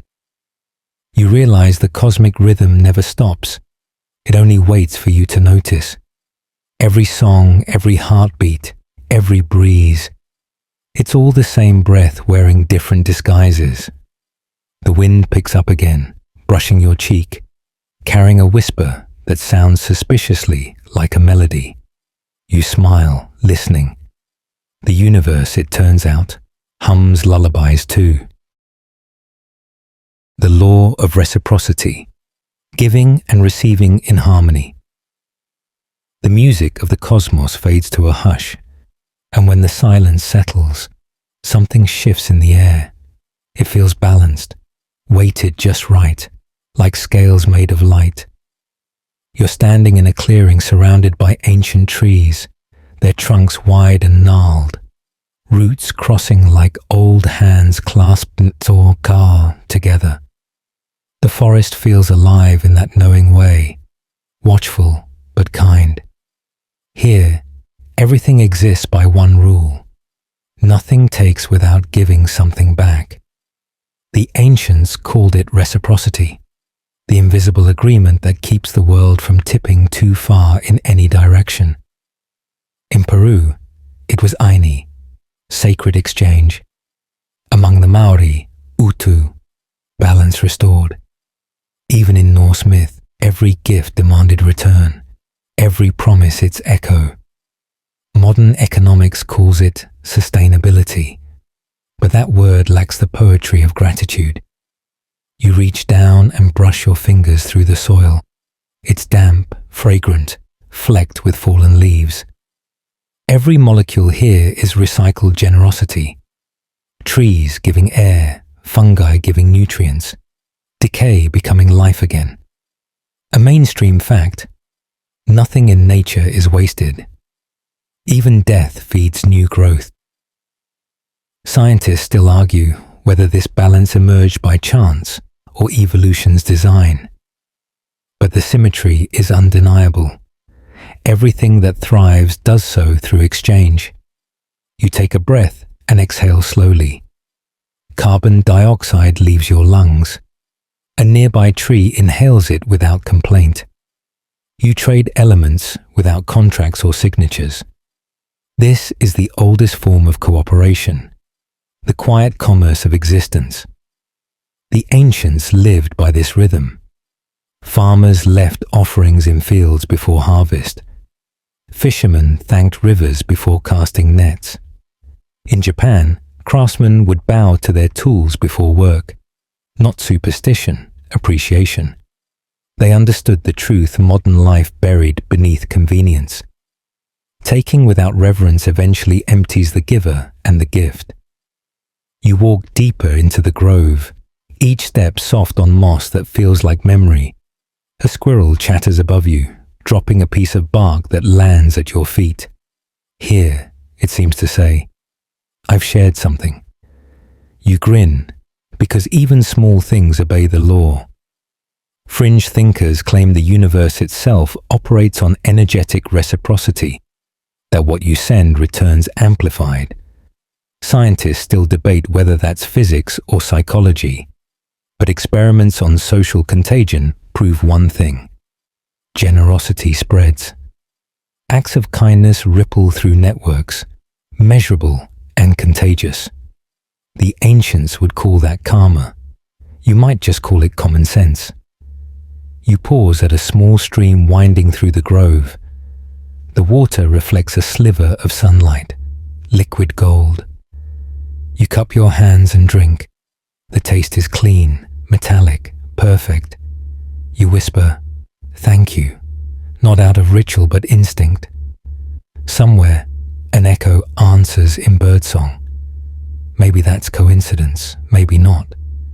The ancients didn't believe in coincidence. They believed in correspondence. A breeze stirs the canopy, and a few leaves drift down, twirling lazily before landing in your hair. You laugh. The forest laughs back, though not in sound, in feeling. You can sense its contentment, the satisfaction of balance maintained. Scientists studying forest networks have proven that trees share nutrients through fungal internets, supporting weaker neighbors. Generosity written into biology. You wonder what human communities could learn if they remembered that roots never compete. They cooperate. You kneel and place your palm on the ground again. Warmth pulses beneath your skin, rhythmic and familiar. The same pulse you felt in the fire, in the river, in your own chest. Life, trading energy with itself. You can almost hear the universe whispering, everything you give returns. Everything you withhold dissolves. A fringe story from old Tibet tells of monks who exhaled gratitude with every breath, believing that thankfulness nourished unseen worlds. Scientists still debate whether gratitude changes physical matter, but studies confirm it rewires the brain, lighting areas linked to joy and empathy. Ancient magic, modern neurology, the line blurs beautifully. You stand, brushing soil from your hands. Around you, the forest glows subtly, every leaf shimmering with shared light. Reciprocity isn't just moral, it's mechanical, chemical, cosmic. Energy, emotion, matter. They all obey the same choreography. Exchange, replenish, repeat. You think of how often the modern world rewards taking, profit, speed, accumulation, and wonder what might happen if giving were seen as the greater luxury. Maybe peace isn't something we earn. It's what emerges when balance is restored. The wind slows. The forest exhales. You close your eyes, feeling both giver and receiver, empty and full at once. The ancients would say that's harmony, the sweet spot between inhale and exhale, effort and ease and want and gratitude. You bow slightly, not to worship, but to acknowledge the deal you've always been part of. You exist because the world allows it. You breathe because something else exhales. And for the first time in a long while, that feels like enough. The hidden power of symbols, language beyond words. The forest thins, and ahead, you see something carved into a stone arch, spirals, eyes, suns, and animals, all arranged in careful chaos. You step closer and run your hand along the grooves, still sharp after centuries. The symbols hum faintly under your fingertips. You don't need to know their translation. You can feel their meaning. The ancients would smile. This was how they spoke before words learned to lie. Symbols were their secret language, the way they stored truth too vast for speech. Circles meant unity, snakes meant renewal, and hands pressed into cave walls meant, we were here, and so are you. Modern life treats symbols like decoration, logos, emojis, branding. But once, they were bridges between worlds.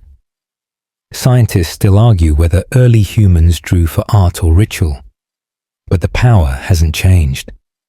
A sign can bypass logic and go straight for the pulse. A mainstream fact, the oldest known symbol, a simple hashtag-like grid carved in South Africa, dates back over 70,000 years, long before alphabets. Whatever it meant enough to last millennia. The ancients used repetition to encode power. The more a mark was carved, the deeper it entered collective memory. Kind of like memes, but with better craftsmanship. You trace a spiral, its curve pulling you inward. The ancients saw spirals everywhere. Galaxies, shells, storms, fingerprints, and believed they represented life's path, always returning, never repeating. Scientists studying fractals find the same geometry in blood vessels, tree branches, and coastlines. Pattern as proof of shared design. You smile. Maybe every symbol is just the universe doodling reminders for those paying attention. Fringe theories claim certain symbols carry energetic charge, that their shapes resonate with the brain's electromagnetic field. Scientists still debate that idea, but experiments in visual cognition show specific forms evoke consistent emotions. Circles calm, triangles alert, lines divide or unite depending on direction. Ancient priests probably didn't have EEG machines, yet they arranged temples and talismans with uncanny psychological precision. You could call that superstition, or intuition ahead of its time. You step through the stone arch, and the symbols seem to move subtly as light shifts across them. A serpent carved in relief winds upward beside an eagle. Their eyes meet where your shadow falls. The ancients loved duality, earth and sky, death and rebirth, chaos and order. The serpent sheds skin, the eagle renews flight. Together, they meant transformation. The modern world writes change in self-help books. The ancients carved it into the bones of stone. You remember how letters themselves began as pictures. A once an ox's head, M waves of water, D a door. Even now, your alphabet hides its ancestry. Every text you read is a faint echo of drawing. Every word a picture disguised as sound. Scientists still argue when writing became separate from art, but maybe it never did. Maybe language is still trying to remember its roots in image. A cool wind moves through the archway, and with it, something like a whisper. You close your eyes.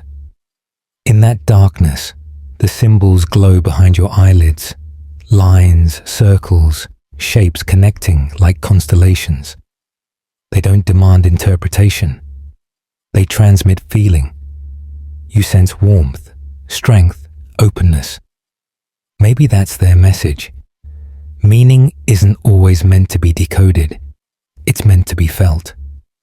In ancient Egypt, priests believed hieroglyphs were alive, that each symbol carried a spark of divine presence.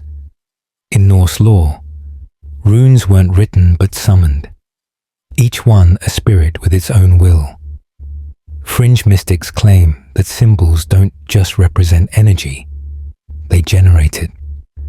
Scientists still debate whether repeated visualization can alter perception, but anyone who's drawn the same doodle through stress knows how ink becomes intention. You exhale and open your eyes again. The carvings seem softer now, less foreign. The longer you look, the more you recognize patterns you've seen elsewhere. In dreams, in art, maybe even in scars. Every mark humans ever made was an attempt to translate experience into permanence. These stones are the original hard drive, storing stories long after their tellers dissolved. You kneel and press your palm against one of the symbols, a spiral within a square. The stone is warm. For a heartbeat, you feel something stir in your chest. Not emotion exactly, but alignment. Scientists would say your brain just mirrored the symmetry. The ancients would call it communion. Both might be right. The forest beyond glows faintly through the archway, but you linger. There's comfort in knowing that long before language, humans were already trying to say the same thing we still struggle to express. We belong here. We remember, we continue. You rise, tracing one last line on the stone, leaving a fingerprint beside those ancient marks. It's not vandalism. It's continuation. A promise in skin and oil to keep the language alive.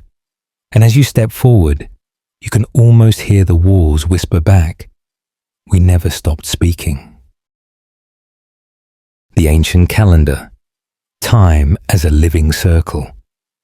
Beyond the stone arch, the world opens into a vast field of carved pillars, each aligned with frightening precision to the sky. Shadows fall like sundials across your path, silent but exact. You've stepped into a clock so large it forgets to tick.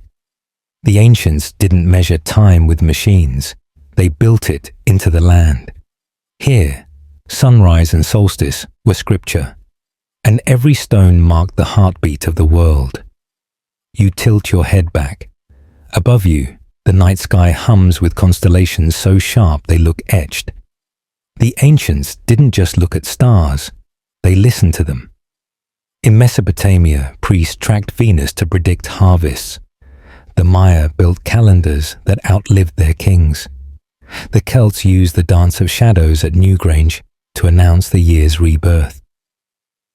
Scientists still argue whether such precision came from genius or generations of obsession. But either way, it worked. Their calendars didn't just tell time, they told meaning. A mainstream fact. The Mayan calendar was so mathematically elegant, it predicted solar eclipses centuries in advance. Yet it wasn't about endings, as pop culture loved to joke. It was about renewal, cycles folding into cycles. The ancients didn't fear the end of time. They understood that time itself can't end, only breathe. You walk between the pillars. Each one hums faintly as the wind passes through slits cut to capture equinox sound. Yes, sound. Some archaeologists have proven that these stone calendars doubled as acoustic instruments, their tones changing with the season. The ancients didn't separate astronomy, music, and spirituality. To them, they were one rhythm looping endlessly. A fringe belief whispers that these structures weren't built for time, but with it. that rituals of light and sound helped anchor celestial cycles to Earth's frequency. Scientists still debate whether Earth resonance is physics or fantasy, but measurements of Schumann resonance, the planet's natural electromagnetic pulse, show patterns aligned with human brainwaves. Maybe the ancients weren't just watching the sky, they were syncing to it. You stop before a tall pillar engraved with circular marks, 13 within one, like ripples on still water. You place your hand against it. The stone is cold, but alive with memory. You imagine the priests or astronomers, or maybe both, who carved it, standing where you stand now, measuring light, not with numbers but with reverence. They didn't just record time, they celebrated it. Modern life treats time like a commodity. Spend it, save it, waste it. The ancients saw it as relationship. Every dawn was a reunion, every sunset a ceremony. In Egypt, Ra's journey across the sky symbolized consciousness itself. Birth at sunrise, death at dusk, rebirth at midnight. In China, time moved like water, cyclical and soft, not mechanical. Scientists still argue whether human perception of time is cultural or biological, but your pulse already knows. It beats in waves, not lines. You sit in the grass between the stones. The air smells like dust and cold light. Somewhere nearby, a bird calls, echoing once, twice. You realize that sound is time too. A moment stretched, then gone. The ancients might have called that a heartbeat of eternity. You smile. They'd probably be pleased to see you noticing. Fringe historians claim ancient calendars weren't just for measuring years. They aligned collective consciousness. Festivals and rituals occurred exactly when the Earth's energy peaked. Scientists roll their eyes, but data on seasonal affective patterns prove mood shift predictably with sunlight. The ancients didn't need psychology to understand seasonal soul tides. They built their joy and mourning around them. You stand again, tracing a beam of moonlight cutting through two pillars. It lands perfectly on a spiral carved into stone. For a moment, the pattern glows faintly, as if remembering its purpose. You whisper, "Show me," though you don't know why. Nothing happens, and yet everything does. The stars feel closer, the air steadier, your heartbeat slower. The ancients would say the calendar answered. You exhale, and finally grasp the simplicity they lived by. Time wasn't chasing them. They were dancing with it. Each cycle, a season, a moon, a breath, was a chance to align again. Scientists might call that mindfulness. The ancients called it living in rhythm. The moon climbs higher, shadows shift. Somewhere, dawn begins in another part of the world. You feel the turning, not as hours, but as pulse. You realize time isn't passing. It's circulating, like blood through a cosmic vein. And you, small and luminous in the dark, are part of the heartbeat. The whisper of stones, monuments that still speak. The moonlight fades into a silver haze, and the pillars around you seem to lean closer, as though they've been waiting for centuries to tell their side of the story. You reach out to steady yourself against one of them, but instead of cold rock, it feels faintly warm, like skin after sunlight. The ancients never thought of stones as dead matter. To them, they were memory made solid. Every civilization had its storytellers, but some preferred stone over speech. The Egyptians raised pyramids that caught light as precisely as prisms. The Incas carved walls so seamless even earthquakes bowed to them.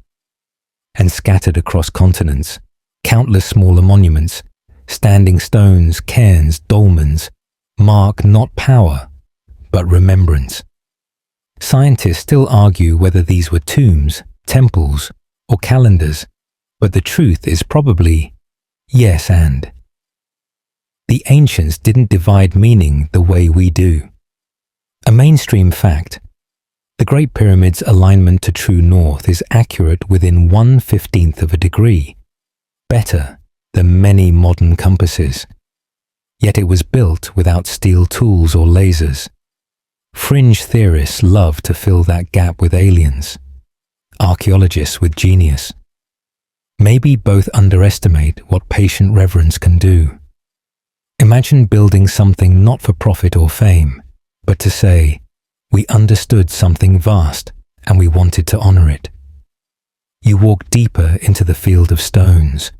Some stand tall, others half sunk, their surfaces etched with spirals, suns, and eyes, the same symbols you saw earlier. They hum faintly, vibrating with the wind. The ancients said stones remember sound. Scientists studying acoustic resonance at sites like Stonehenge found those monoliths amplify and sustain vibration. So perhaps these monuments weren't silent, they were instruments. You close your eyes and listen. Beneath the rustle of grass, there's a tone, low and steady, almost like the hum of the earth you felt earlier. Maybe it's imagination, or maybe the stones really are whispering, translating gravity into language. The ancients would say you're hearing the song of the earth bones. Modern geologists call it microseismic activity. Either way, it's a kind of conversation. Fringe traditions claim every stone is alive in slow motion, that mountains breathe across millennia, cliffs grow like coral, and monuments store the emotions of their builders. Scientists still debate the literalness of that idea, but even they concede that rocks remember stress, preserving the record of earthquakes, heat, and pressure. Time, written in texture. You lay your palm against one boulder, feeling the tiny pits and grooves.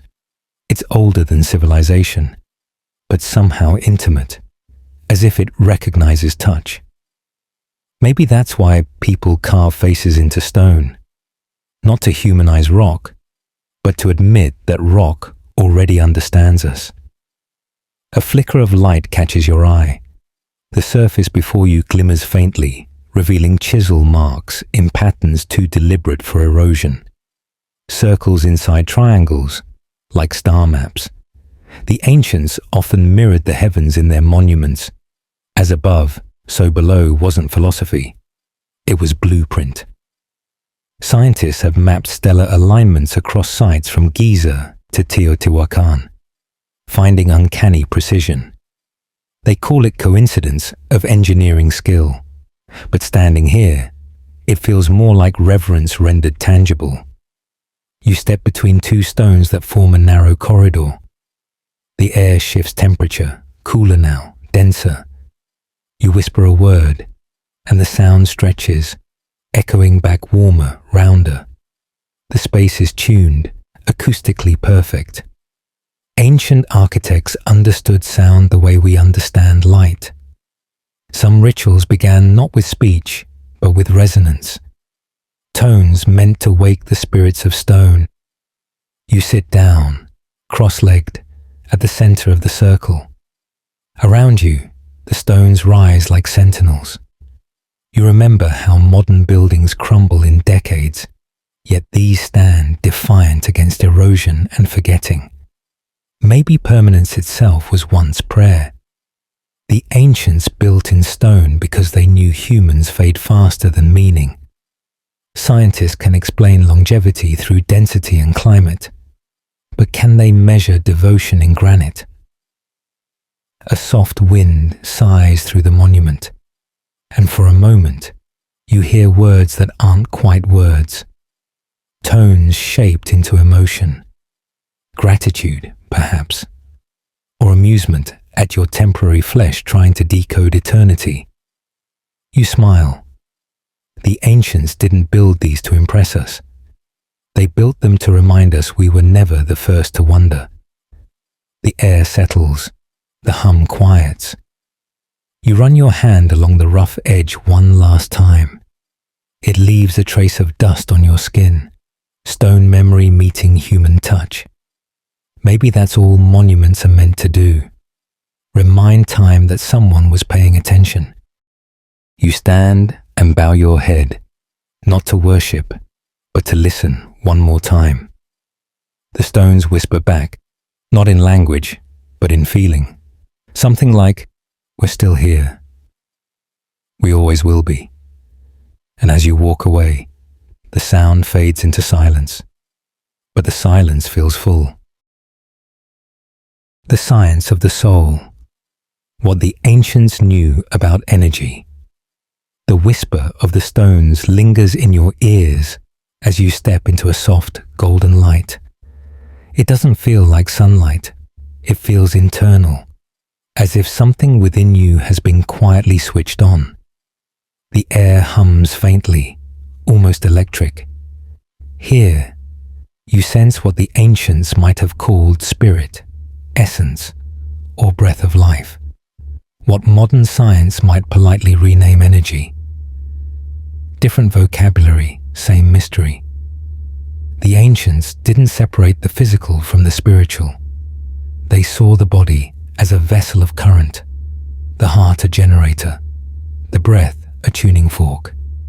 To them, energy wasn't metaphor, it was medium.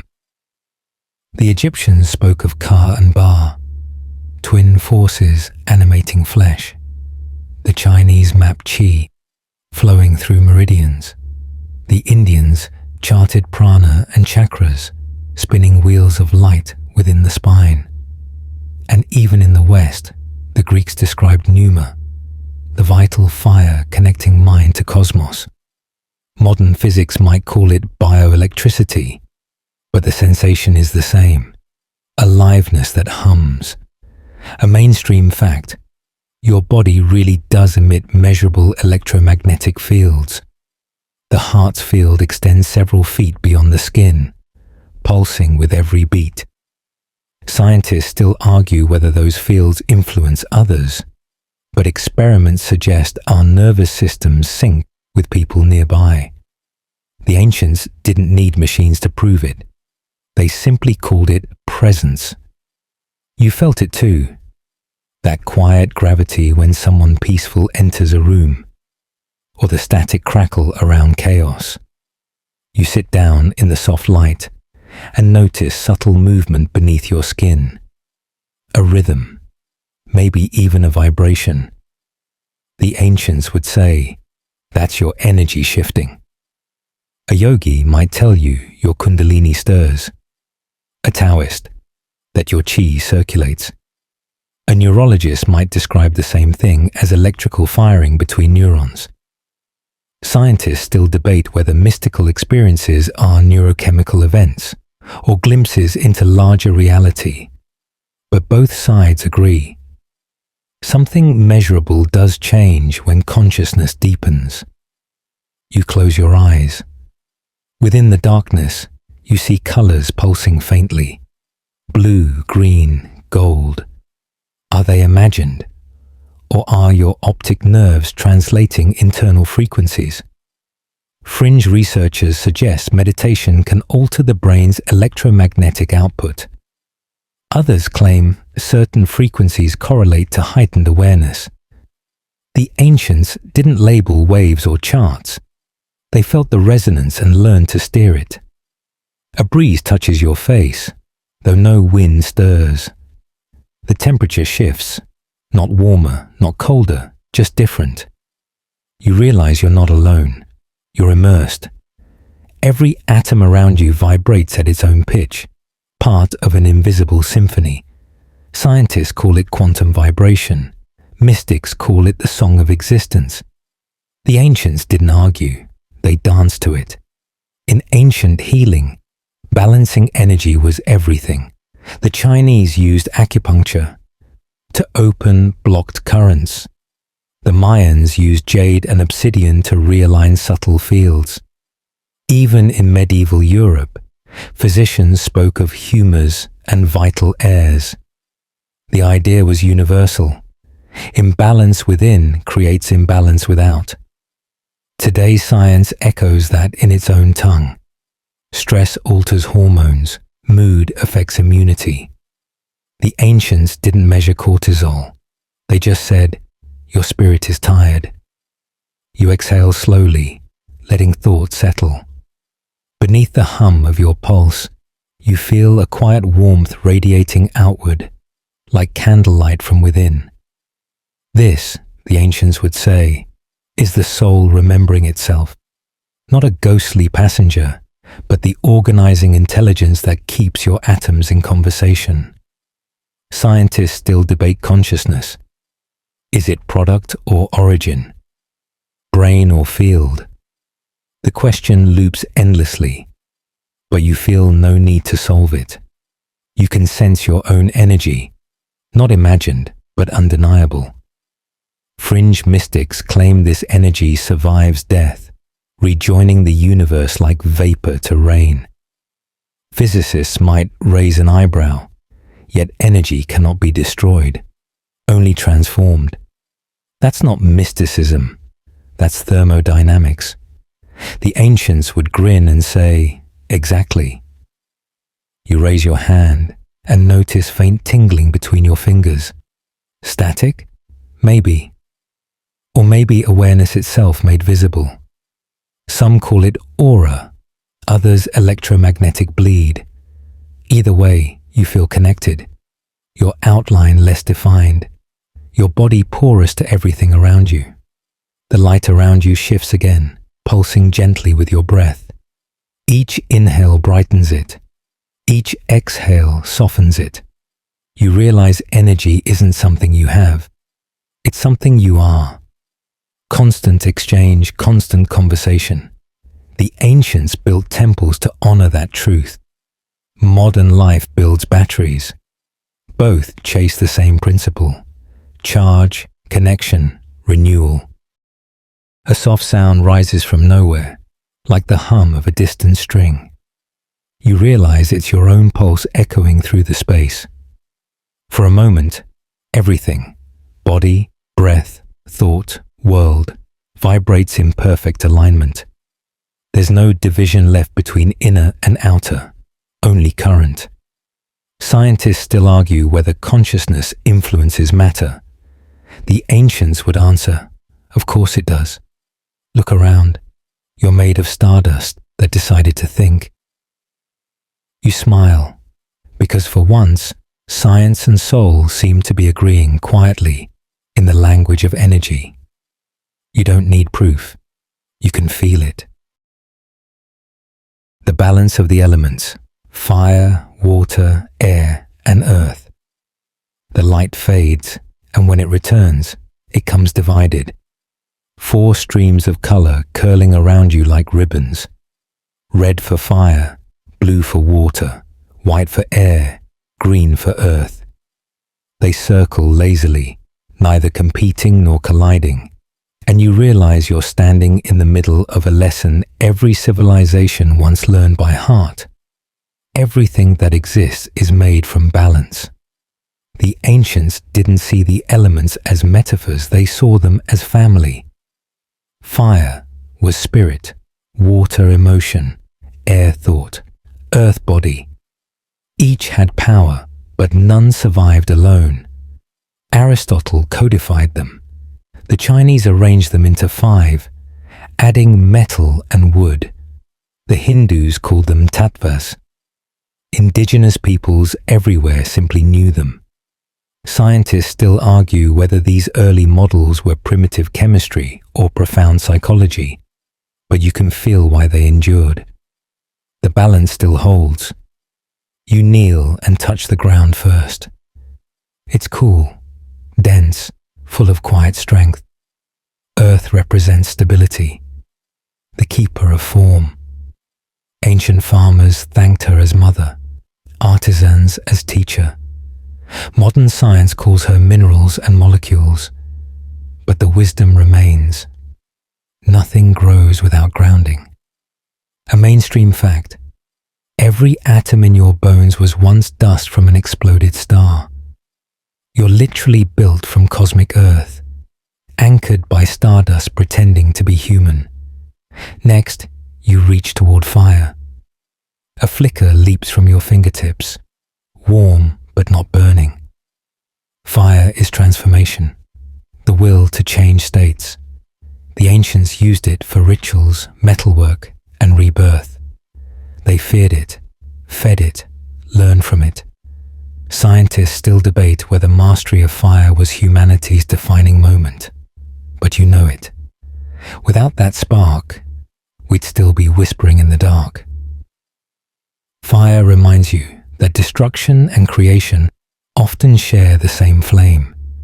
Water flows nearby, pooling from nowhere. You cup your hand and drink. It's cold, pure, infinite impatience. The ancients called it memory in motion, teacher of adaptability. It softens everything it touches and yet can carve canyons through stone. Modern oceanographers find that even at the planet's darkest depths, life persists. Fringe thinkers say water carries emotion. Scientists might not agree, but your tears, sweat, and blood answer the same truth. Feeling flows. A breeze stirs your hair, whispering in tones too subtle to belong to air conditioning. Air is intellect, inspiration, the invisible mover. In Egypt, it was Shu, who held heaven aloft. In China, Qi rides the wind. In Greece, Pneuma, the divine breath. Air gives voice to all other elements. Without it, flame dies, water stagnates, earth suffocates. Scientists still argue how consciousness relates to breath, but brain scans show deep breathing rewires the nervous system. The ancients didn't need proof, they just called it harmony. You stand in the center again, and the four elements swirl tighter, weaving together into a slow spiral that hums at the edge of sound. The ancients believed balance wasn't static, it was a dance. Too much earth becomes stagnation, too much fire, destruction, too much water drowns, too much air scatters. The key was awareness, not control. A fringe theory from old alchemy claims that these elements exist within your own psyche. Fire as passion, water as empathy, air as intellect, earth as stability. Scientists studying temperament call it the fourfold model of personality, a strange echo of Hermetic thought. You smile. Maybe the ancients weren't guessing. Maybe they were mapping the inner climate. You take a deep breath, and as you exhale, the four lights pulse brighter. Fire warms your chest, water cools your spine, air lifts your mind, earth grounds your feet. The sensation is dizzying but soothing, like your whole body remembering how to hum in four-part harmony. Scientists might call it nervous system coherence. The ancients called it alignment. The air around you shimmers, the elements beginning to merge into soft white light. You realize their boundaries were always illusions. Fire and air make plasma, water and earth make clay, breath feeds flame, dust feeds rain. The ancients knew unity hid beneath apparent difference, that the world isn't built from separation, but relationship. A wind rises, not harsh, just insistent, and carries a faint scent. Smoke, salt, petrichor, ozone. The four voices blend into one wordless hymn. It doesn't ask you to memorize it. It asks you to live it. Balance isn't perfection. It's participation. You open your palms, and the ribbons of color wind gently around your wrists before dissolving into skin. The message is simple. These elements were never outside you. You've been carrying the universe's building blocks this whole time, disguised as breath, warmth, fluid, and form. You smile, feeling lighter and steadier all at once. The air quiets, and somewhere deep inside, the four voices murmur their goodbye, or maybe their promise. Keep us in harmony, and we'll keep you whole. The golden mean, beauty and order in everything. The air settles, and from the quiet rises a golden glow, soft but deliberate, tracing spirals in the dust at your feet. The lines expand, curve, repeat, until you're standing inside a pattern so precise it feels alive. It's neither art nor architecture. It's proportion, perfection in motion. The ancients called it the golden mean, the ratio that connects beauty, harmony, and life itself. Every civilization discovered it in their own way. The Greeks carved it into temples. The Egyptians built it into pyramids. The Indians painted it into mandalas. The ratio, about 1.618, isn't random. It's nature's favorite equation. You'll find it in nautilus shells, sunflower seeds, hurricanes, galaxies, even in the spacing of your bones. Scientists call it the Fibonacci sequence, but long before math textbooks, it was a whisper from the cosmos saying, order is not constraint, it's grace. A mainstream fact, the Parthenon's facade aligns almost perfectly with the golden ratio. Renaissance artists like Leonardo da Vinci later mapped it onto the human body, calling it divine proportion. But even without geometry, you can feel it. When something looks right, when symmetry hums instead of shouts, that's the mean at work. Scientists still argue whether our love of it is biological or cultural, but either way, it feels hardwired. Your neurons relax when the universe hits the right chord. You crouch to trace one of the glowing spirals. It hums faintly beneath your fingertip. The ancients would say it's the pattern of creation, the way energy organizes when left unbothered. Modern physics agrees in its own way. Systems in equilibrium naturally fall into repeating ratios. Order emerges from chaos because the universe apparently likes a little symmetry with its entropy. A breeze lifts tiny golden particles into the air, forming a moving helix. It looks like DNA, which, of course, follows the same spiral logic. Fringe philosophers claim the golden ratio is consciousness made visible, the mathematical signature of awareness. Scientists laugh, then publish papers about fractal patterns in neural networks.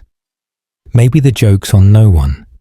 Maybe math and mysticism are the same thing, told in different accents.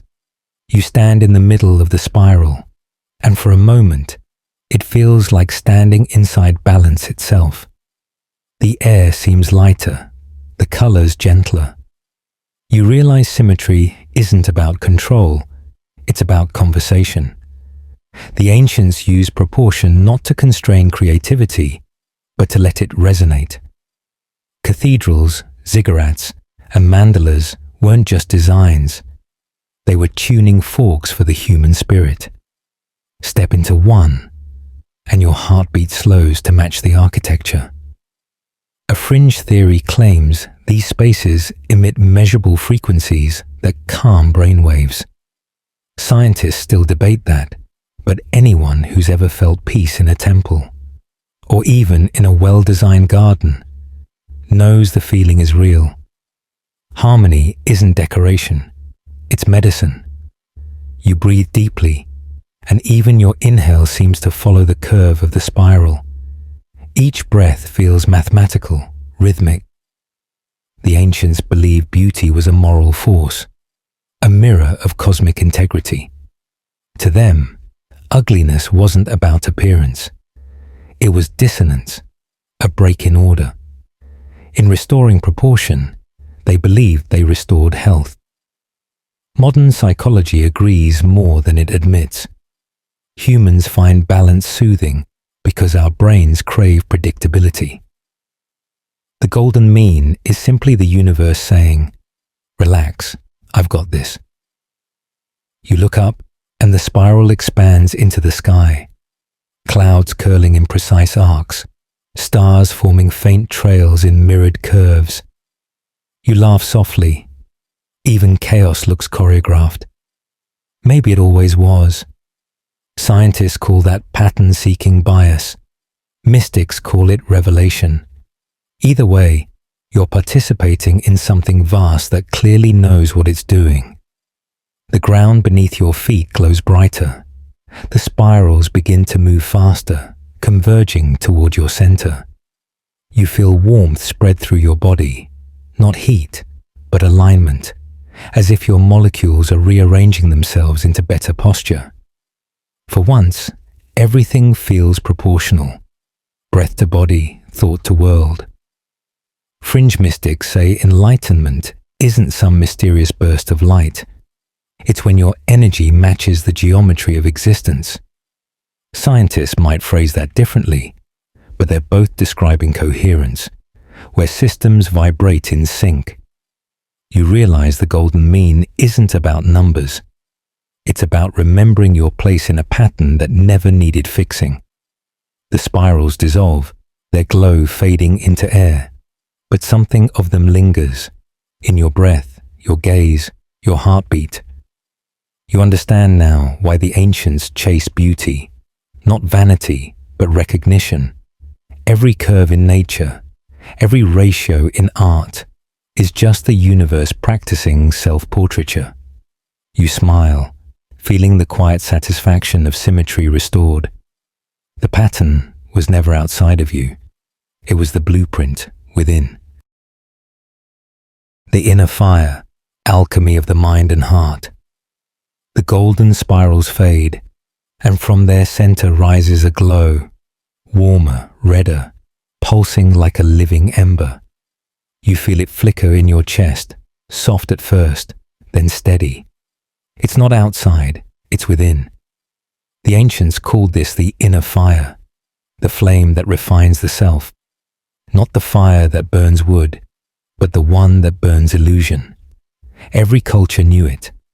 The Egyptians named it Sekhem, the Chinese Shen, the alchemists, the sacred furnace of transformation.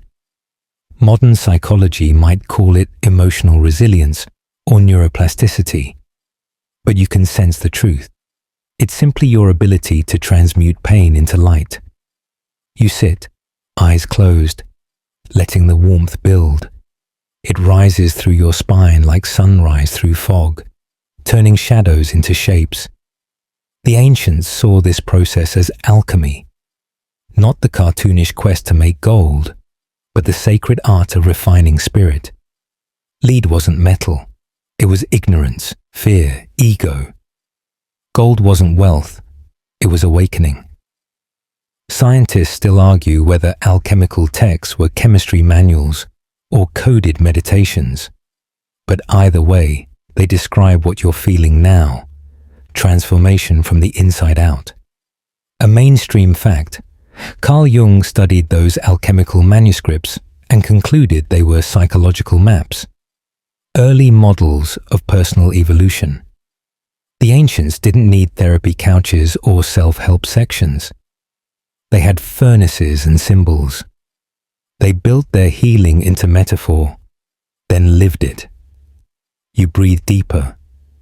The heat intensifies but doesn't scorch. It feels purifying, like your insides are being resmelted into something clearer. Fringe mystics claim the body literally refines through heat. That spiritual practice alters cell vibration. Scientists still debate if that's measurable. But evidence shows breathwork and meditation can raise body temperature and modulate metabolism. Maybe alchemy wasn't superstition at all, just advanced bioenergetics with better robes. In your mind's eye, you see the alchemist's workshop, shelves lined with flasks, powders, candles. But look closer. It's metaphorical. The flasks are thoughts, the metals emotions, the furnace your own heartbeat. The goal isn't to manipulate matter, but to transmute confusion into clarity. Every sigh, every forgiveness, every quiet act of awareness, it's all part of the same great experiment. You focus on the flame in your chest. It wavers, grows steadier, almost audible now, like a small engine. The ancients said that tending this inner fire turned the mortal into the luminous. Not divine exactly, just awake. In Tibetan texts, adepts were said to generate tomo, an inner heat so powerful they could melt snow around them. Scientists have recorded the phenomenon. Monks drying wet sheets in freezing air with nothing but breath and focus. Magic? Maybe just mastery of energy most of us ignore. You smile because you can feel your own temperature shift. Not enough to melt snow, but enough to notice calm replacing noise. The ancients believed this heat was consciousness itself, awareness refining the crude into the pure. When anger softened into understanding, that was alchemy. When grief turned to gratitude, that was gold. Fringe thinkers claim that collective human emotion generates planetary energy fields, our inner fires merging into global resonance. Scientists still debate that, though satellites have recorded slight shifts in the Earth's electromagnetic field during global meditation events. Coincidence? Maybe. Or maybe humanity's furnace is larger than we realize. You exhale, and the air leaving your body feels warmer, lighter. The glow in your chest steadies into a small sun, neither consuming nor dimming. The ancients would have called this marriage of opposites, fire and water, spirit and matter, mind and body, all fused into luminous equilibrium. You just call it peace. The room, or space, or dream you're in begins to shimmer. Walls, air, self, they all blur into warmth. You can taste the metal of transformation, faint but sweet. This is what the alchemists meant when they said, solve et coagula, dissolve, then reform. Break apart what no longer serves, rebuild what remains. You realize now why they guarded their teachings with symbols and riddles. Alchemy can't be taught. It must be felt. To understand the inner fire, you have to let something melt. Ego, fear, the illusion of separation, they're all lead waiting for your flame. The warmth in your heart expands, wrapping your whole body in golden stillness. You sense that if you were to open your eyes, the world itself would glow differently, not changed, but clarified. That's the secret of the alchemists. The philosopher's stone wasn't an object. It was perception refined until everything looked like treasure. You take one final deep breath, holding the warmth close. It doesn't fade. It settles, patient and eternal, like a candle that no wind can touch. The ancients would call this illumination. You might just call it feeling whole. The lost philosophy of rest. Why doing nothing was sacred. The golden light dims until it's just a flicker under your ribs, steady, quiet, enough. The warmth becomes weight, and the weight feels like permission. To stop, to be, to exist without earning it. You sit down on soft earth that smells faintly of sleep and rain. Somewhere, water drips lazily, and a breeze moves through the grass with the same rhythm as breath. The ancients would have called this moment holy idleness. They didn't glorify exhaustion the way we do. To them, rest wasn't laziness, it was balance, a necessary pause in the cosmic rhythm. Every great civilization built rest into its calendar. The Babylonians honored Shabbatu, a day for reflection. The Greeks had Sholi, meaning leisure for the mind to wander. Even the Mayans measured sacred days of nothing between their cycles of creation. Scientists still argue whether humans are biologically wired for constant productivity, but the body has never lied. When you stop, it repairs. A mainstream fact: sleep isn't just rest, it's reconstruction. During deep sleep, your brain literally cleans itself, flushing toxins through cerebrospinal fluid. The ancients didn't know the mechanism. They just called it dream purification. Every dawn was proof the spirit had been rinsed and reassembled. Yet modern life treats sleep like an inconvenience. We boast about caffeine instead of quiet. The ancients would probably hand us a blanket and tell us to try humility for a change. You lie back and watch the sky between the branches. Clouds drift like continents, unhurried, shape-shifting at their own pace. Fringe historians claim some temples in Greece and Egypt were designed not for worship, but for rest. Quiet chambers where citizens could nap in sacred silence to recharge the soul. Scientists still debate whether that's true, but even now, hospitals mimic those acoustics for healing. Stillness heals because the body understands silence better than noise. You breathe in, and the air feels thick with peace. Doing nothing suddenly feels like doing everything. The ancients would say that in stillness, energy replenishes itself. Taoist masters called it Wu Wei, action through non-action, effortlessness as art. Modern physics agrees more than it intends to. Even atoms spend more time oscillating than colliding. Motion requires rest to exist. You smile because that makes perfect sense. The world you live in glorifies motion. Faster, louder, more. But the universe, it whispers in intervals. Day yields to night. Tides retreat before returning. Stars burn, then rest as ash. Maybe burnout is just the body's way of reminding you you're built from galaxies. And galaxies need downtime too. A fringe theory claims ancient monasteries used rhythmic breathing and slow posture changes to synchronize with Earth's frequency. The practice, they said, restored chronos, personal time alignment.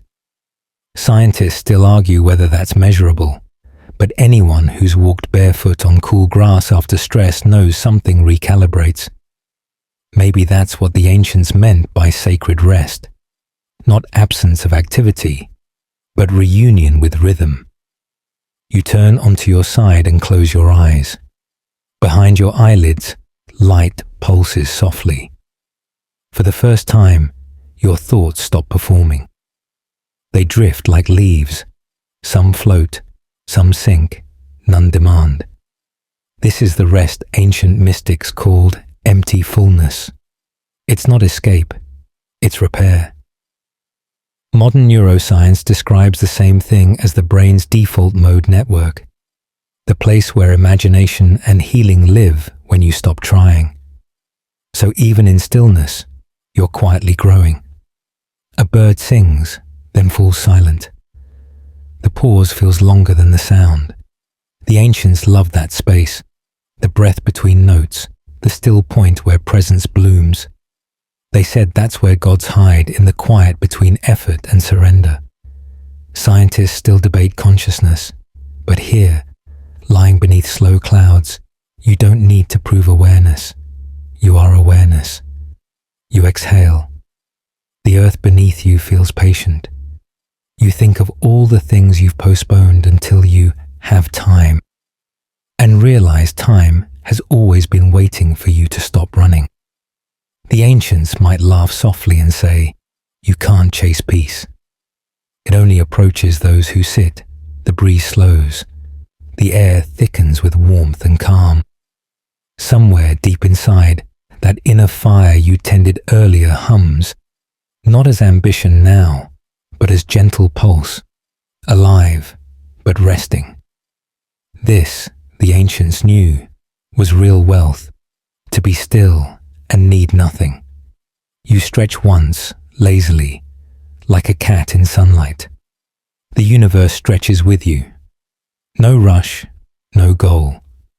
Just the soft, eternal rhythm of existence, inhaling and exhaling itself. For a brief, perfect moment, you forget to measure anything, and that's when balance returns.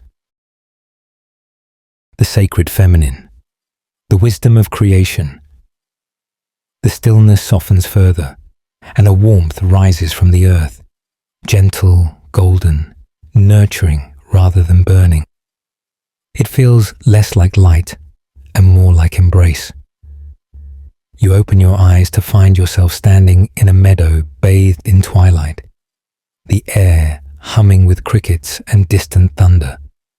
The energy here feels different, rounded, fluid, compassionate.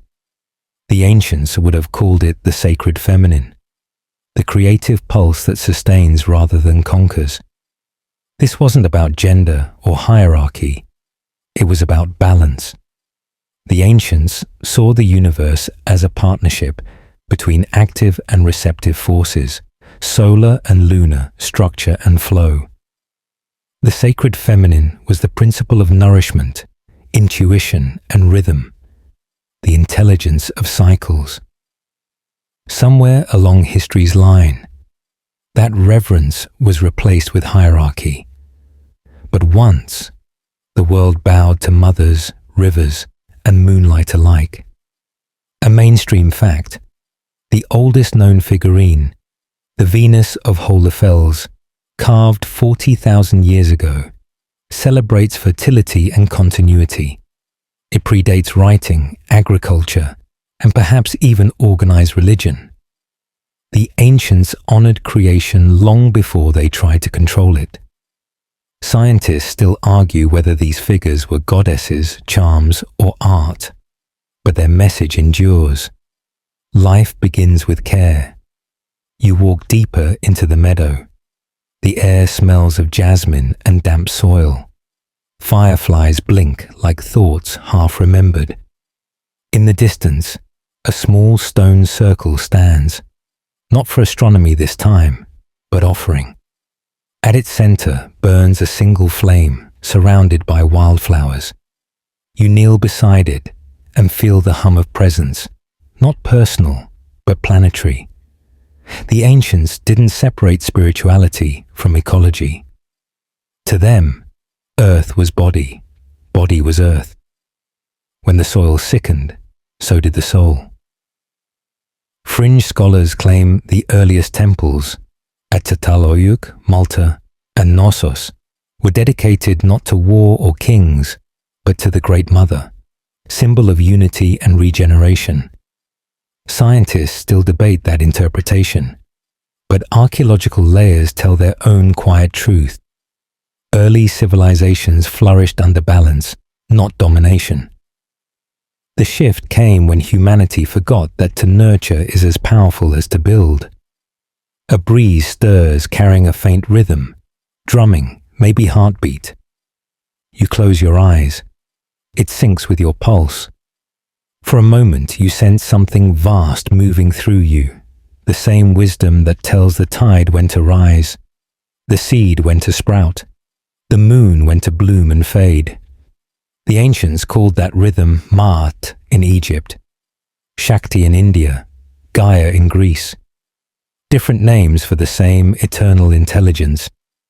Scientists now call it biophilia, the innate human affinity for life. Yet no equation can quite capture the ache of belonging you feel right now. You open your eyes and look around. The meadow glows faintly, and every flower seems to turn toward you. It's not worship. It's recognition. You're part of the cycle they live by. Birth, growth, decay, renewal. The ancients saw that as sacred choreography, not tragedy. They built rituals to honor menstruation, motherhood, harvest. every reminder that creation and destruction were lovers, not enemies. Fringe mystics say the sacred feminine lives in everyone as intuition, the quiet voice beneath logic. Scientists still debate the neurological roots of intuition, but research shows the body often knows before the mind. The ancients would simply nod and say, "Of course it does." You place your hand over your heart. The warmth there has changed. It's no longer the fiery alchemy of before, but something deeper, like soil rich with potential. You remember the myth of Isis reassembling Osiris, Inanna descending into the underworld, Demeter mourning Persephone. The sacred feminine didn't avoid pain, it transformed it. Creation, after all, often requires surrender.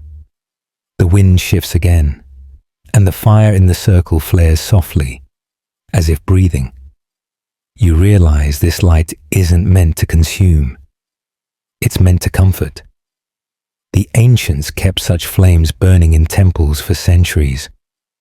Scientists analyzing residue from ancient lamps find oils infused with herbs meant to calm, not excite, those who prayed. Even sacred fire, in its feminine aspect, existed to soothe. You look up at the moon rising, round, patient, full of quiet authority. It has watched over tides and wombs for eons, unhurried by empires. The ancients measured time by its phases, their festivals set to its pulse. You take a breath and feel yourself falling into sync. The moon doesn't chase, it draws. That's the feminine way. Attraction through stillness, power through grace. A final breeze sweeps the meadow, scattering petals into the air. They spiral around you, weightless and luminous. You realize you don't need to name this feeling. The ancients would simply call it wholeness, the union of giver and receiver, creator and creation. You close your eyes, and for a heartbeat, the world feels like a womb, dark, warm, eternal, endlessly patient. When you open them again, you're no longer separate from the sacred. You are it, breathing softly with the rest of existence. The forgotten teachers, trees, stars, and shadows. The petals fade, but the scent of wildflowers lingers, mingling with the deep, earthy aroma of bark and moss. You look up to find yourself beneath an ancient canopy, branches like cathedrals, leaves whispering in tones too old for language. Around you stand your oldest teachers, the trees. They've been watching since before stories began, standing so still that most forgot they were listening. But the ancients hadn't. They studied trees the way we study books. Every culture carried tree wisdom. The Celts had the oak for strength and memory, the Druids reading messages in its rings. The Norse saw Yggdrasil, the world tree, binding heaven, earth, and the underworld together. The Buddhists placed awakening beneath one, proving that enlightenment often arrives through shade. Scientists still argue whether trees communicate, but forests prove it daily. A mainstream fact: through fungal networks, mycorrhizae, trees share nutrients and warning signals across species. Mother trees, as researchers call them, nurture the young and the sick. The ancients might just call that compassion. You reach out and press your hand to a trunk. It's rough and cool, a texture of patience. Inside, water and light spiral upward in silence, like time itself ascending. The tree doesn't rush, it doesn't boast, it just is. Fringe mystics say each tree hums a frequency, a tone inaudible to the hurried ear. Scientists studying plant bioacoustics have recorded faint clicks and vibrations in roots. Communication, it seems, comes in quieter languages than ours. You lean your head back, following the branches until they vanish into stars. And suddenly, the connection makes sense. Trees and stars, mirrors of each other.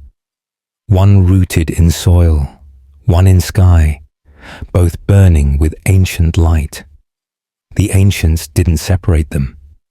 Egyptians aligned temples to Sirius rising. The Mayans built observatories shaped like blooming flowers. The same geometry guided both forest and cosmos. Scientists still debate whether ancient astronomy was religion or engineering, but maybe it was neither.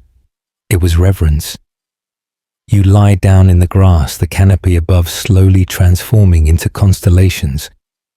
The night sky unfolds like an enormous storybook, every star a letter. You remember that humans once navigated by these pinpricks, letting light write maps into their bones. A fringe belief holds that starlight carries memory, that photons arriving now left their source before humans even evolved. Scientists confirm that's true. When you gaze at a star, you're seeing the past. The ancients didn't have telescopes, yet somehow they knew that wisdom travels at the speed of patience. A shadow passes across your face, not ominous, just curious. You open your eyes to see your own outline stretched across the grass, softer at the edges than usual.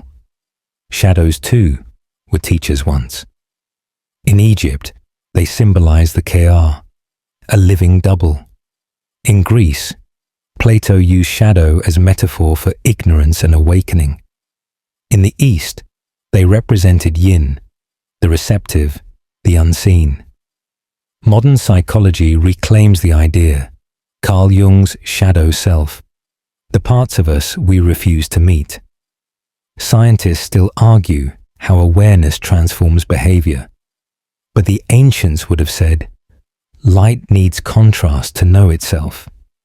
You sit up, watching your shadow move when you do. It mimics without judgment. The ancients found meaning in that reflection, proof that even darkness belongs. They built sundials from it, letting absence measure time. You smile. Even now, every clock owes its origin to a shadow learning how to dance with light. A breeze moves through the trees, rustling their leaves like applause. The stars flicker in rhythm, as if joining the conversation. You realize you're sitting in a council, earth, sky, and darkness, trading secrets while you listen. The ancients would have called this communion. Scientists might call it pattern recognition, but you can feel it. Knowledge doesn't just live in books. It breathes in roots, glimmers in stars, hides in the quiet folds of night. Fringe naturalists once claimed the human body emits faint photons, biophotons, tiny pulses of light from cells. Modern research confirms it. Your body literally glows, too faint for eyes but real nonetheless. You and the stars share this trait. You are both radiant, though you've forgotten to notice. The forest hums again, deep and content. You look up once more, and for a heartbeat, you can't tell where branches end and constellations begin. It's all the same network, above and below.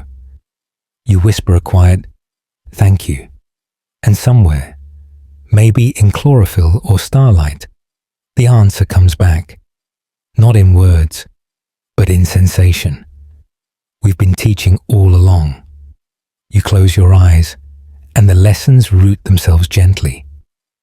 The trees, the stars, even the shadow, all part of the same curriculum. The ancients didn't just look for knowledge, they listened for it. And tonight, so have you. The Hermetic Law, as above, so below. The forest fades, and the stars above tilt downward until they hover close, almost touchable. You stand in a twilight space where sky and soil meet. No horizon, no boundary. It feels like standing inside a mirror that breathes. Here, the ancients whispered their most persistent truth. As above, so below. As within, so without. The Hermetic Law. The idea that everything reflects everything else. That the smallest gesture echoes through galaxies. You take a breath, and even the stars seem to inhale with you. The Hermetic philosophers, heirs to Egyptian and Greek mysticism, taught that the universe was a single organism, mind mirrored in matter. Their temples weren't built to worship gods. They were built to remember pattern.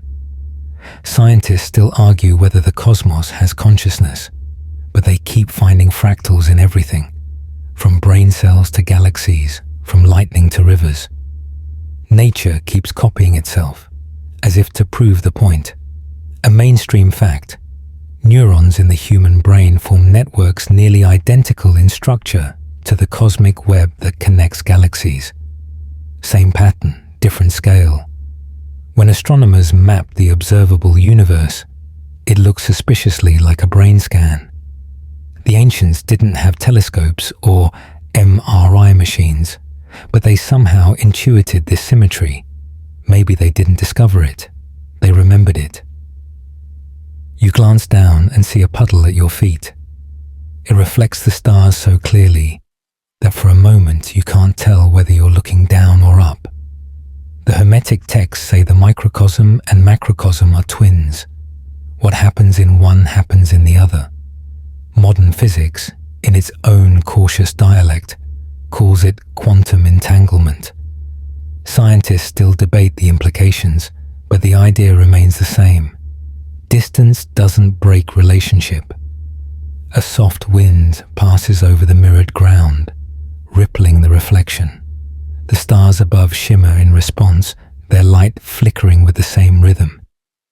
The universe, it seems, is aware of itself. Fringe mystics believe that when you contemplate the cosmos, it contemplates you back. And maybe it does. Photons bouncing off your eyes are the same ones that left ancient suns. You are literally made of starlight reflecting on itself. You take another slow breath, and the mirror beneath you glows faintly. Symbols appear in the ripples, circles, triangles, spirals, echoes of the geometry you walked through earlier. The Hermeticists use these as teaching tools, not decoration. Each symbol was a key, each ratio a reminder. Everything in the heavens has its equivalent within the soul. Change one, and the other shifts too. You reach your hand into the reflection. It doesn't resist. Instead, light wraps around your wrist like liquid silk, warm and cool at once. For an instant, you see constellations flicker across your skin. The ancients believed that the body was a map of the universe. The 7 classical planets linked to the 7 chakras, the 12 zodiac signs to 12 organs. Scientists still argue whether astrology was symbolic psychology or early pattern recognition, but either way, it gave people a sense of cosmic belonging. The reflection steadies, showing your face, but your eyes contain galaxies, literally spirals of light turning slowly. You blink, and the stars blink with you. The Hermetic texts said the same fire that burns in the sun burns in the human heart. Modern astrophysics agrees. Every atom in your body was forged in stellar cores. You're the echo of supernovae learning to name themselves. Fringe philosophers suggest consciousness might be scale invariant, that awareness repeats at every level of existence, from electron to human to galaxy. Scientists call it panpsychism and still debate its logic, but it sounds suspiciously like what Thoth or Hermes Trismegistus whispered millennia ago. That which is above is like that which is below. You lift your gaze again, and the sky responds, deepening in color. Every star seems closer, less distant. You realize the ancients didn't study the heavens out of curiosity. They were seeking correspondence. They wanted to know how to live in tune with the larger rhythm. And maybe that's the lesson that modern life forgot. The more you align inwardly, the more the outer world arranges itself into harmony. You close your eyes, and for a moment, your heartbeat becomes a drum the cosmos keeps time with.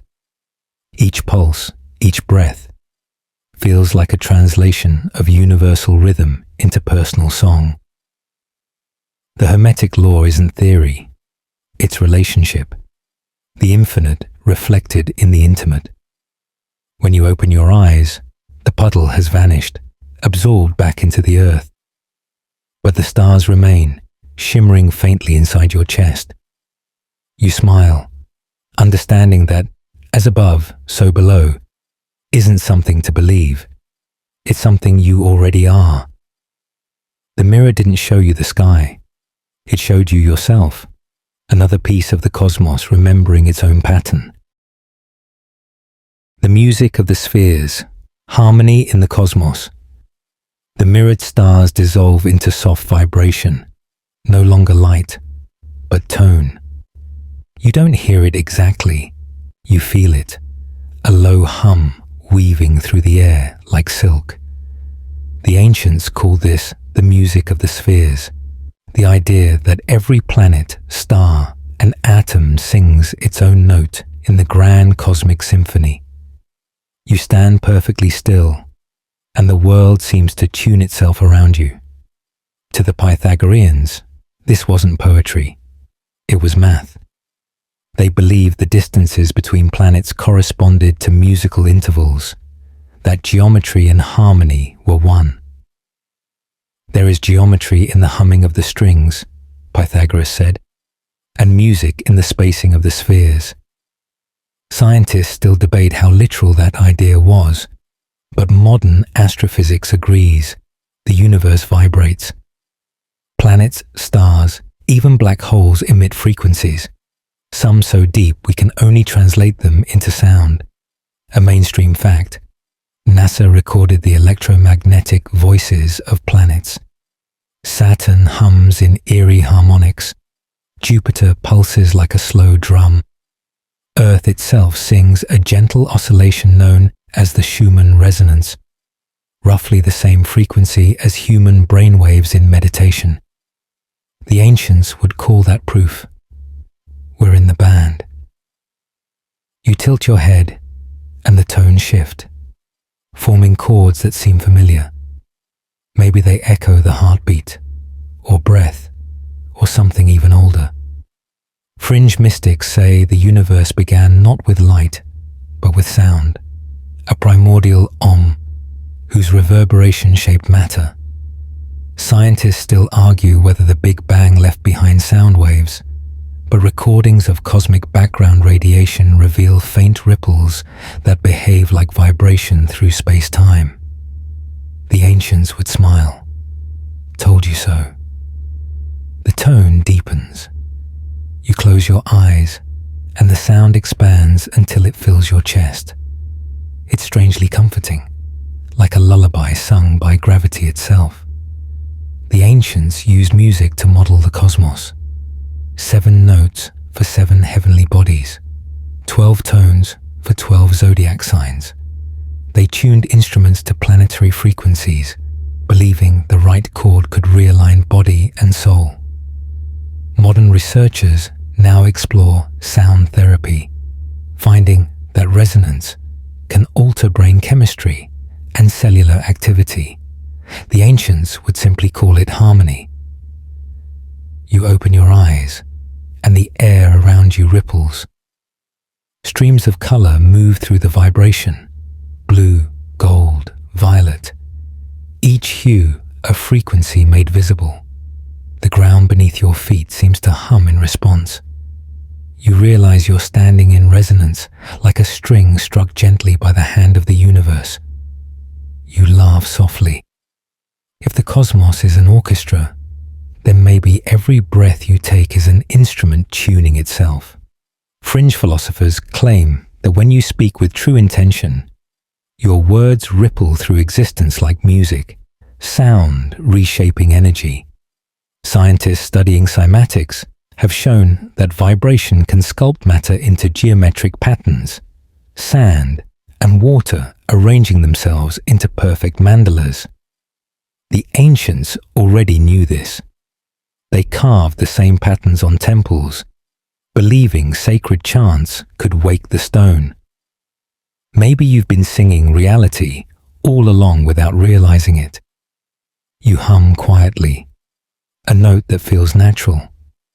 The air trembles slightly, answering.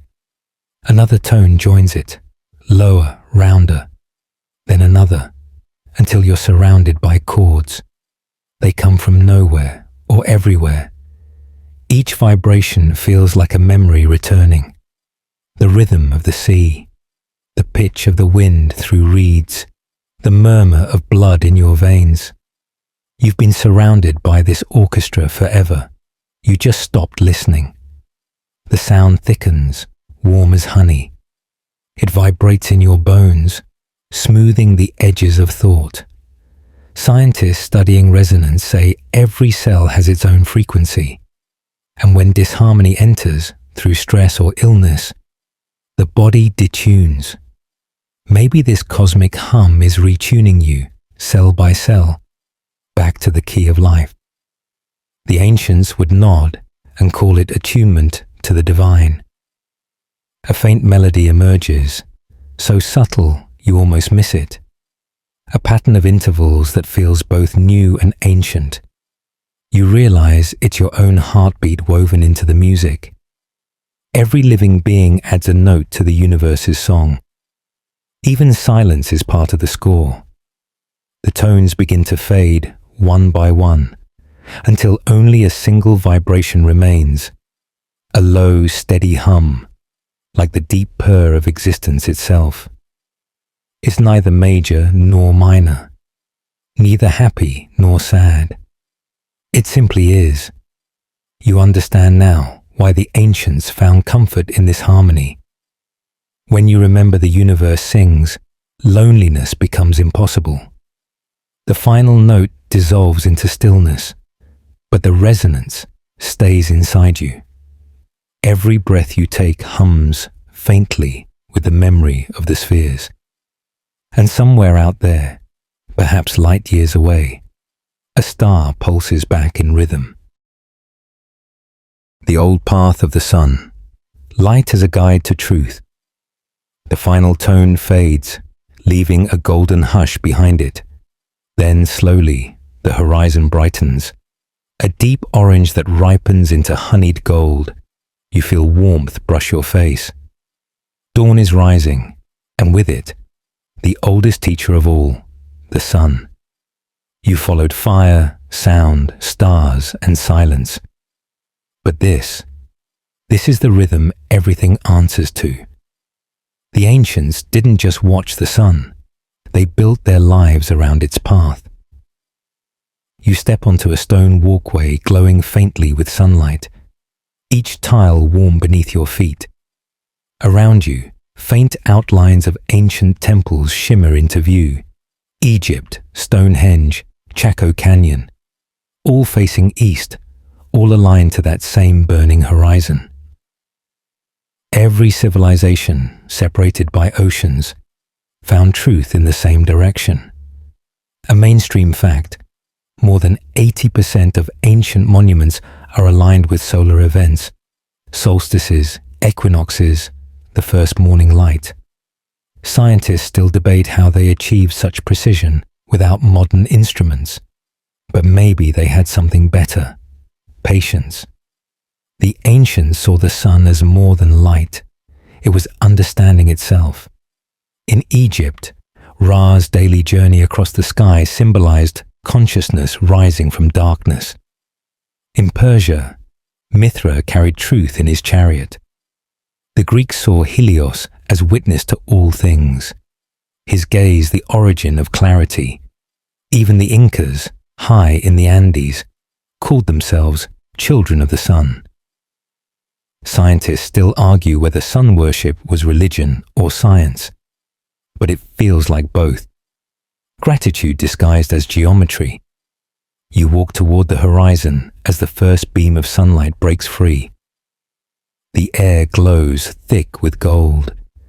You feel it strike your skin and spread warmth through your chest. Fringe mystics say sunlight carries information, cosmic codes embedded in photons. Scientists might roll their eyes, but they do agree that sunlight triggers the production of serotonin, melatonin, and vitamin D, the chemistry of joy, rest, and renewal. The ancients didn't need blood work to know that light heals. You close your eyes and let the brightness wash over you. Behind your lids, you see patterns, the same spirals, ratios, and harmonics you've met before, all traced in light. The sun seems to whisper in imagery rather than words. Truth is illumination, not opinion, not noise, just seeing clearly. You inhale deeply. The air tastes different, metallic, alive, like morning distilled.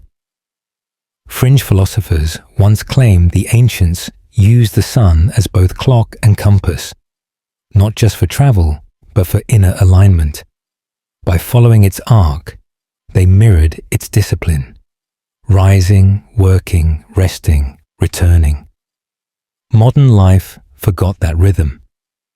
Scientists still debate why so many struggle with fatigue and disconnection. But circadian disruption is the quiet culprit. The ancients would have said, "You're out of sync with the light." You step into full sunlight now, and the world sharpens. Colors bloom in impossible detail. Even your shadow, stretching long and soft, feels like a teacher, reminding you that illumination always creates contrast. Truth doesn't erase darkness, it defines it. The ancients honored that balance, holding festivals not just for day but for twilight, the meeting of both forces. In the distance, you glimpse an obelisk catching light at its very tip, projecting a perfect ray toward the ground. It's a sundial, but also a sermon, time and truth marked by shadow and sun. Scientists studying ancient Egyptian obelisks discovered they functioned as calendars, dividing seasons by the length of their shade. Yet they were also spiritual anchors, pointing the people's gaze upward daily. You can't separate their science from their reverence. The air warms further, and you realize the sun doesn't simply illuminate, it reveals. The more it rises, the more you see. The ancients followed its light across landscapes and inward through mind. Enlightenment, after all, literally means to bring into the light. Fringe thinkers claim human consciousness itself may be photosensitive, that sunlight affects not just biology, but mood, memory, even intuition. Scientists still debate that, but there's evidence our eyes and skin can influence hormones tied to emotional clarity. The ancients would have called it the sun's blessing, a renewal of spirit disguised as biochemistry. You take another slow breath. The sunlight thickens into gold mist, curling around you like silk. You feel your pulse match the rhythm of its rays, expanding and contracting in gentle waves. The sun isn't distant anymore. It's within you. The same fire you tended in your chest before now fully awake. You realize the inner flame and the outer one were never separate. They've just been conversing through your lifetime. The warmth intensifies, then softens, no longer dazzling, but tender. You lift your face toward it, eyes half closed, and whisper a quiet thank you. The ancients might have done the same at dawn, bowing not to worship, but to remember. The sun rises not because it must, but because it can, and so do you. The world glows brighter, edges softening into light. For a brief, infinite moment, everything, sky, breath, memory, burns with truth. And just as quietly, the light says, "You've always known the way." The art of remembering, knowledge carved in stone. The sunlight softens into amber, and as your eyes adjust, the golden glow becomes something else, walls, towering, ancient, etched with symbols you half recognize. You've stepped into a place of memory, where time is stored not on screens or paper, but in stone. Every surface breathes with history. You reach out, brushing a fingertip over a line of carvings, and the air seems to tremble. The ancients didn't just build monuments to be seen. They built them to remember. Every civilization left its marks. Cuneiform pressed into clay, hieroglyphs incised into limestone, petroglyphs chiseled into canyon walls. Some messages were prayers, others instructions, some pure art.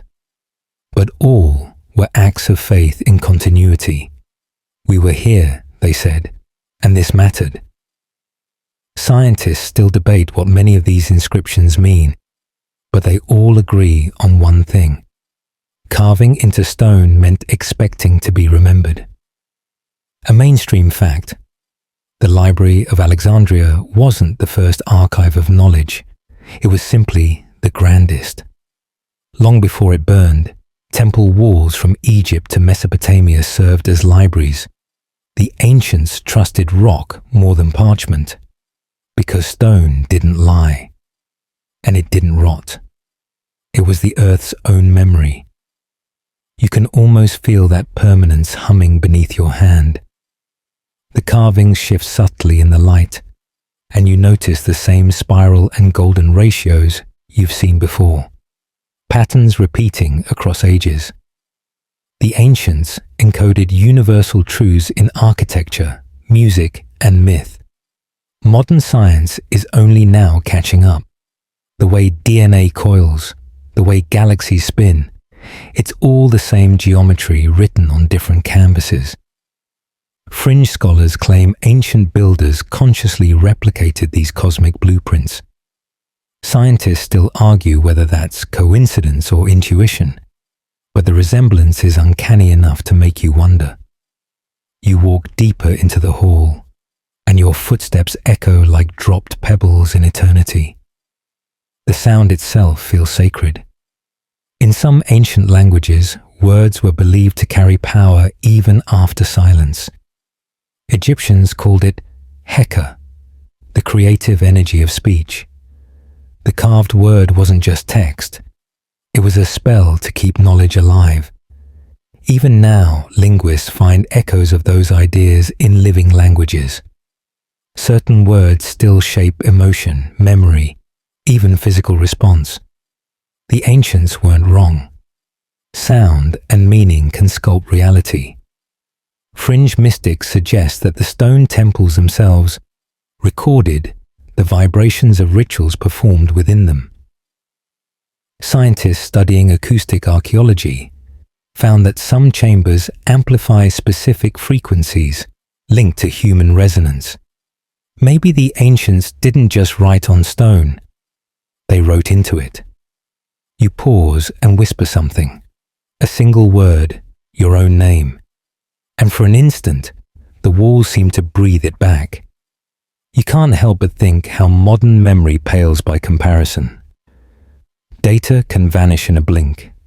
A crashed drive erases decades. But here, even erosion tells a story.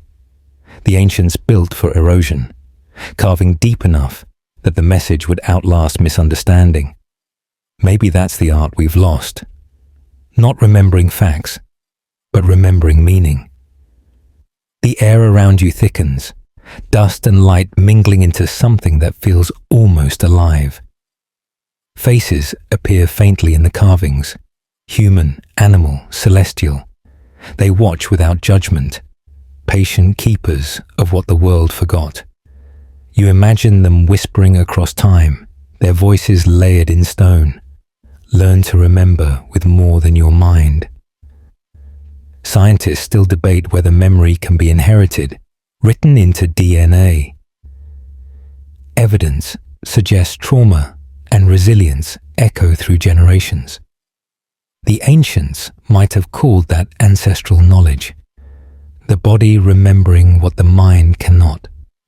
You stop before one great panel, its surface polished smooth by centuries of hands.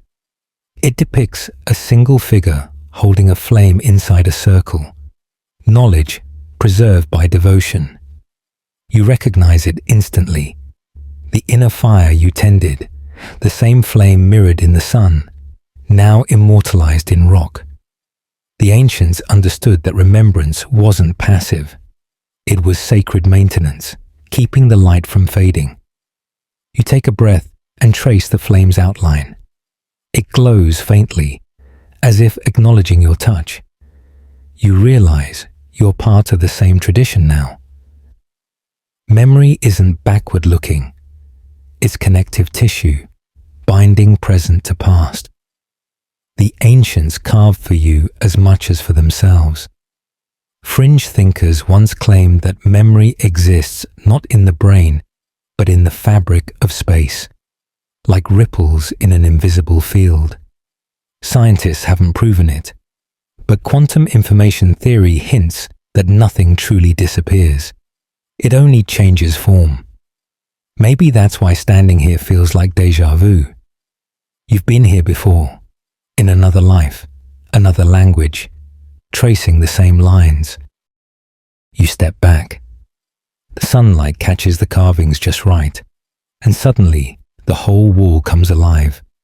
Patterns aligning, shadows forming constellations. For a heartbeat, it feels as if time folds, and the ancients are still here, watching, remembering you.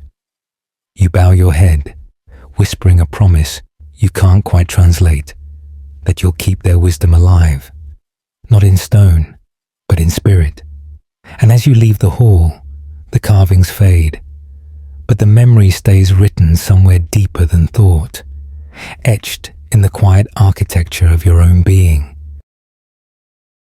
The great silence, listening beyond thought.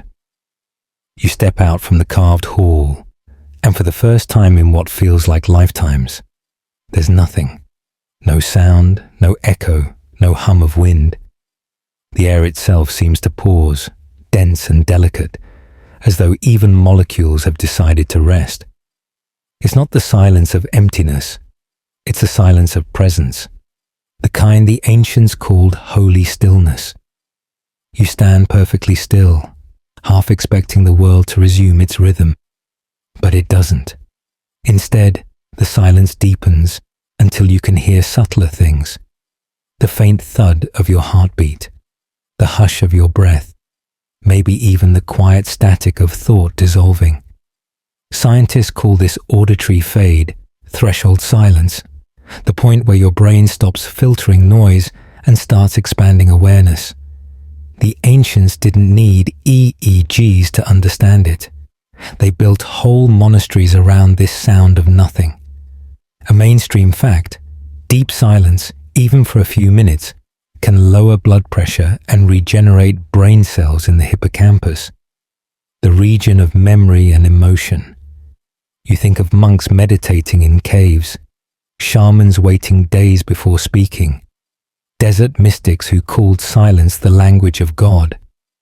Scientists still argue whether spiritual experiences in quiet are neurological or transcendent, but both agree, silence changes the mind. You take a breath, and the air moves through you like cool light. The ancients said silence was not absence, but womb, where creation gestates before it's born into sound. The Taoists called it Shu, the fertile void. Buddhists called it Shunyata. The Greeks named it Hesychia, sacred tranquility. Modern culture fills every gap with chatter. But here, you remember what they knew. Without silence, nothing new can begin. A breeze stirs at last, brushing your hair. You hear it before you feel it. a whisper softer than thought. You realize the world isn't mute. It's speaking below your usual volume. The ancients trained themselves to hear this. The shift of clouds, the rhythm of insects, the pulse beneath earth. Fringe thinkers call it acoustic ecology, the art of listening to the planet's own voice. Scientists studying soundscapes found that healthy forests literally hum, a biological chorus of frequencies that drop when ecosystems are stressed. The ancients would have simply said, "The world sings differently when it's hurting." You sit cross-legged, closing your eyes again.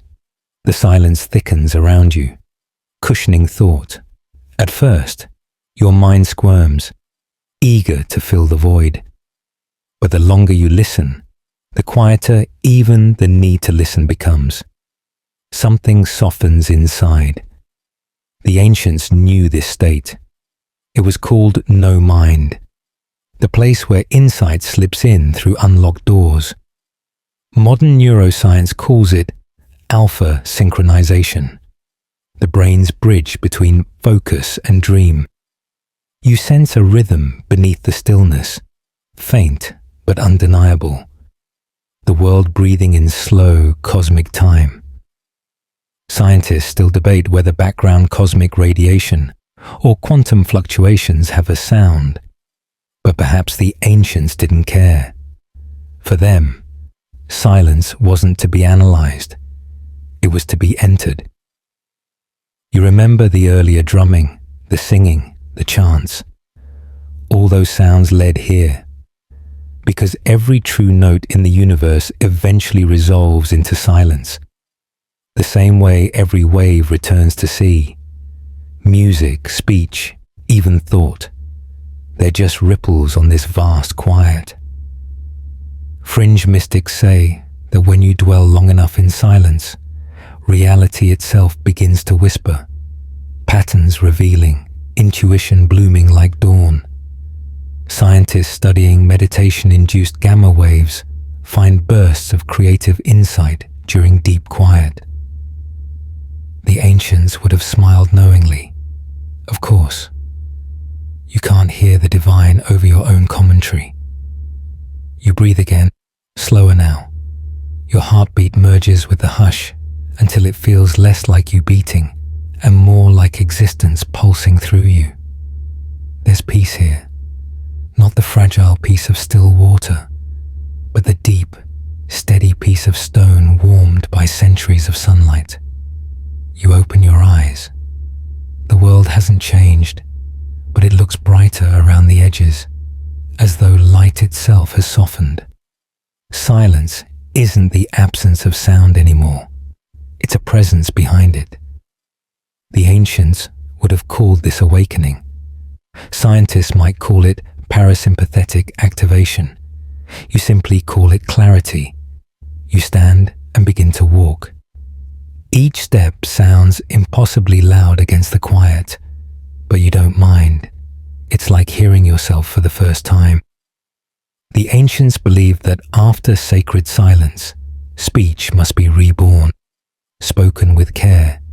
So when you finally whisper thank you, the word carries weight, as if it's been waiting millennia to be spoken properly. The air shifts again, just barely. You could swear the silence answers back, not in sound, but in recognition, because now you understand. Silence was never empty. It was always listening for you. The spirit of community, wisdom in connection. The silence lingers a little longer, then begins to tremble, gently, like a spider web catching the wind. Out of that hush, faint laughter drifts, soft and human, pulling you toward the glow of distant firelight. You follow it until the air warms and the scent of smoke and cooked grain wraps around you. A circle of people sits beneath the stars, faces golden in the flames. You've arrived where ancient wisdom always gathered, in community. Every civilization began like this. People around a fire, sharing warmth, stories, and bread. The ancients understood what modern life keeps forgetting. Knowledge only survives when it's spoken aloud, hand to hand, heart to heart. Solitude birthed insight. Community carried it forward.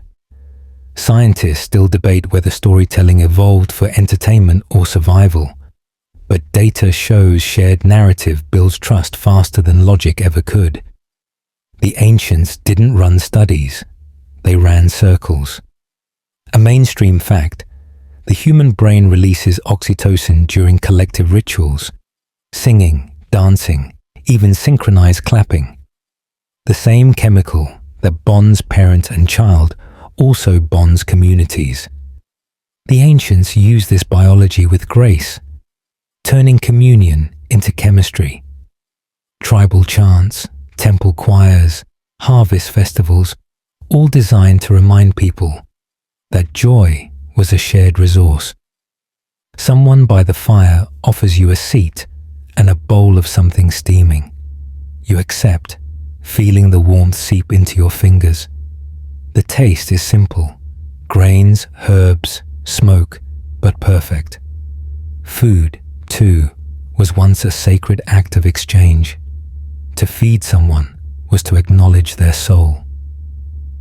The ancients built entire ceremonies around hospitality. In Greece, Xenia bound guest and host by divine contract. In Africa, Ubuntu. I am because we are. Scientists call it social cohesion.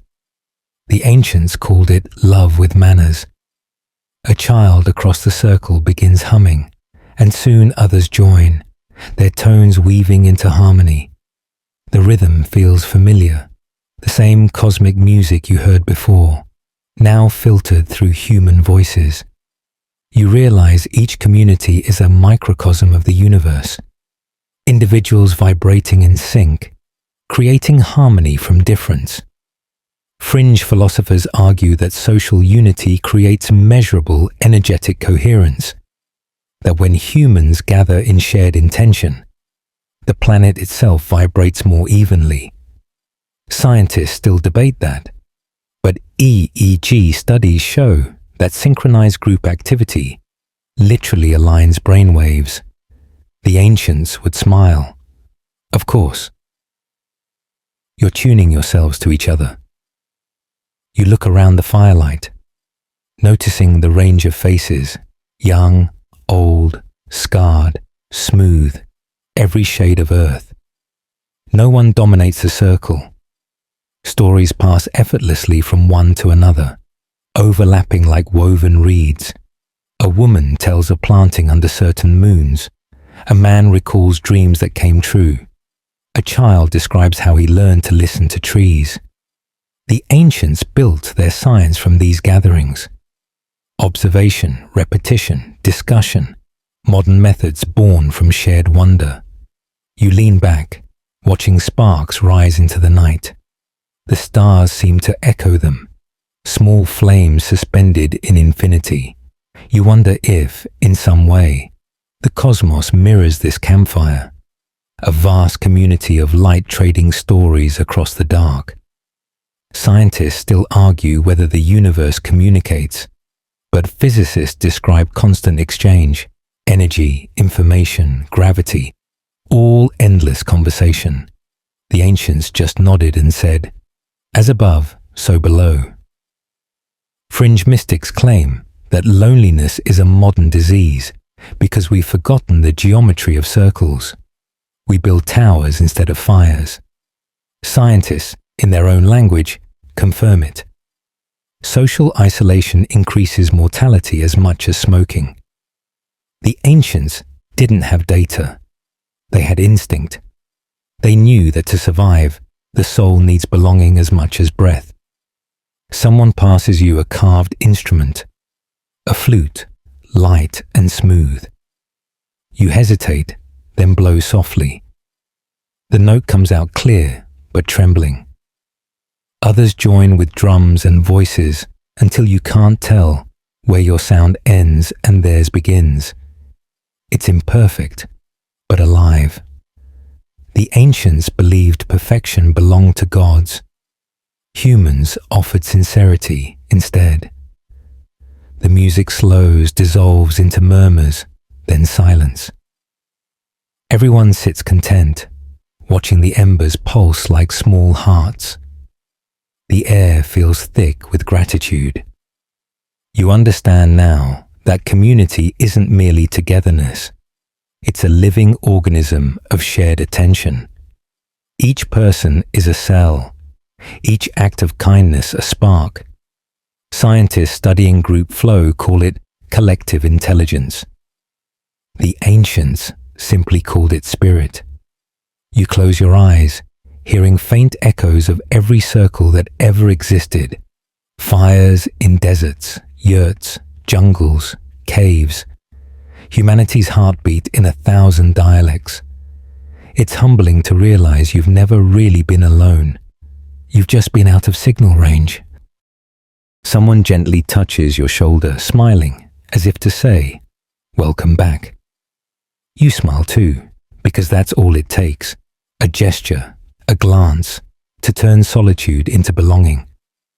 The fire crackles once more, and you whisper a quiet thank you, knowing this warmth isn't just ancient, it's eternal.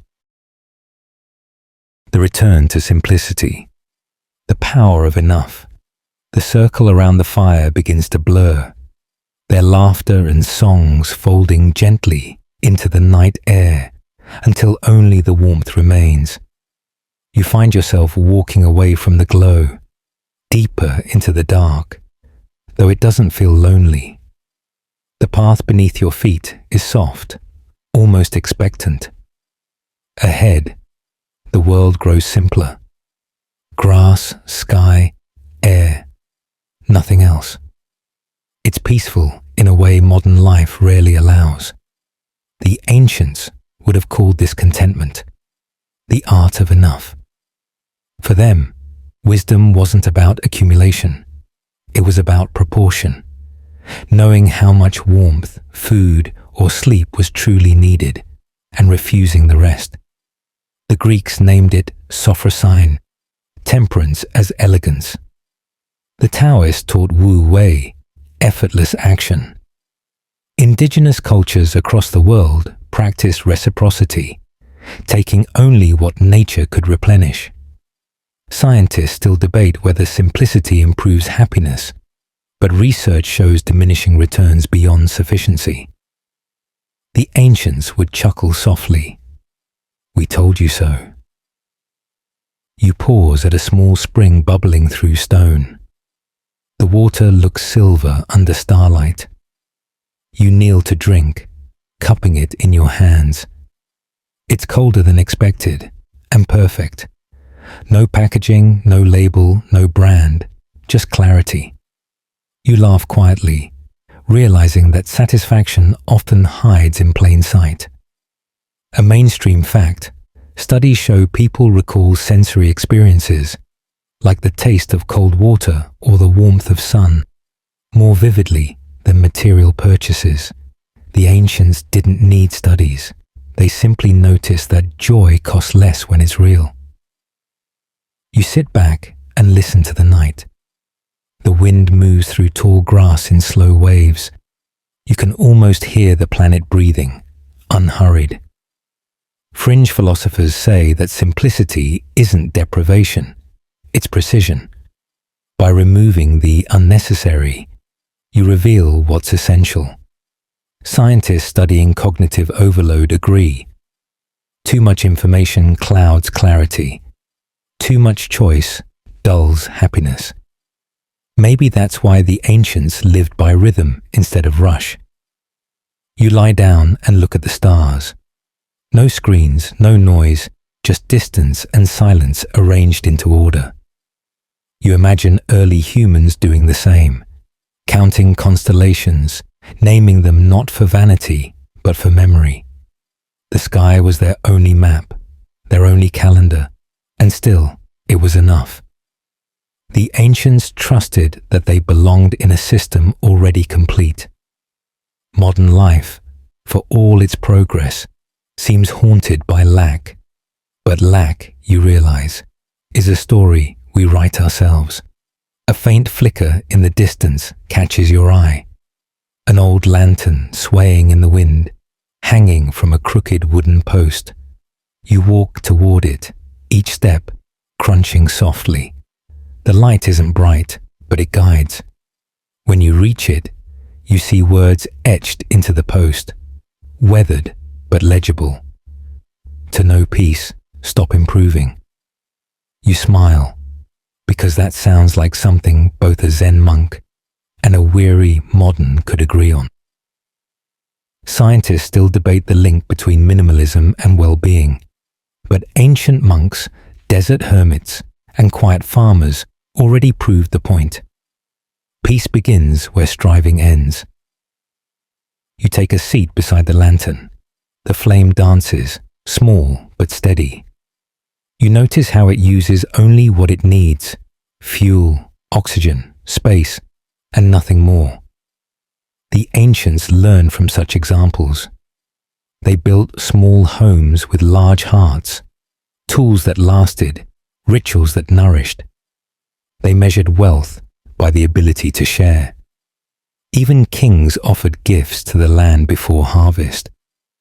Fringe thinkers suggest that simplicity was once considered a sacred discipline, a way to mirror the divine order of the cosmos. Scientists still argue whether humans are happier in abundance or constraint, but the data leans toward moderation. The body evolved for sufficiency, not excess. You inhale deeply. The air smells clean, sharp, uncomplicated. You realize you've been breathing too shallowly for years.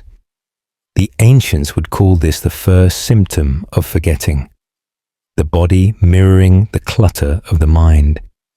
Simplicity, they'd say, begins with a full breath. You close your eyes, counting inhales and exhales. With each breath, something falls away: noise, urgency, comparison, until only stillness remains. And in that stillness, you hear a quiet truth forming.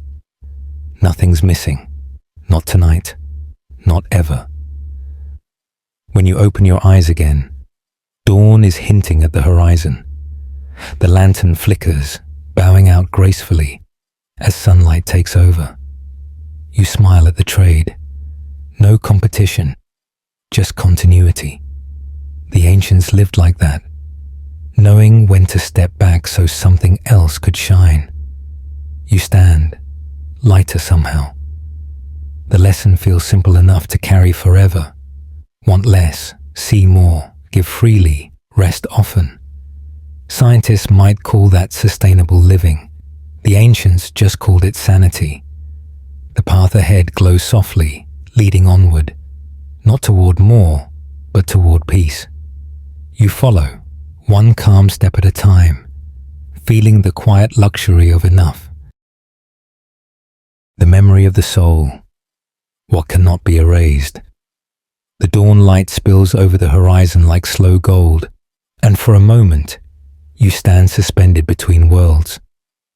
The quiet after the night's lessons and the hum of morning awakening. The air feels newly washed. You breathe it in and realize something subtle has shifted. You're not just remembering what the ancients knew.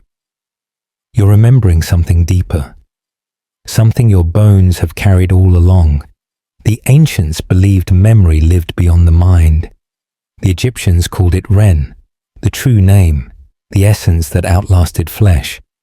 The Hindus called it Atman, the eternal self that carries knowledge across lifetimes.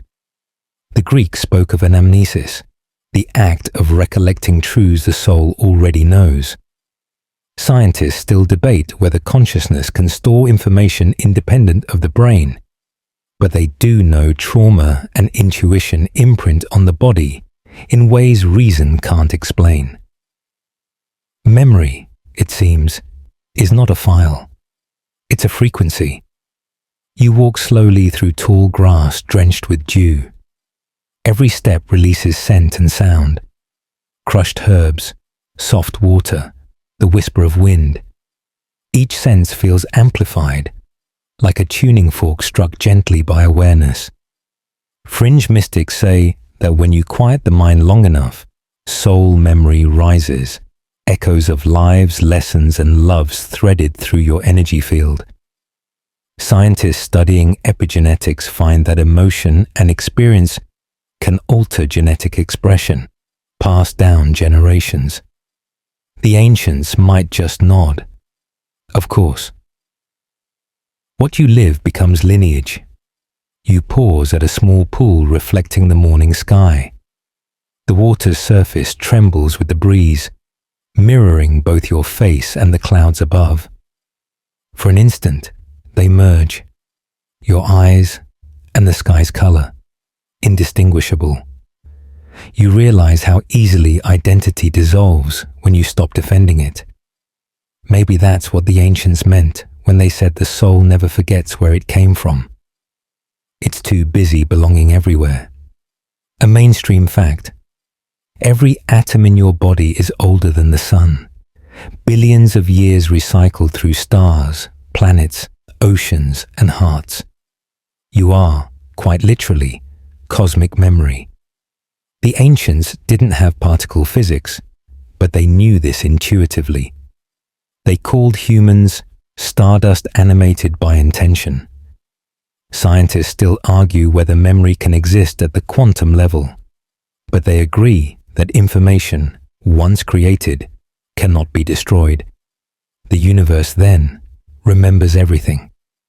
You kneel beside the pool and whisper softly, not words, but a feeling. Gratitude, perhaps.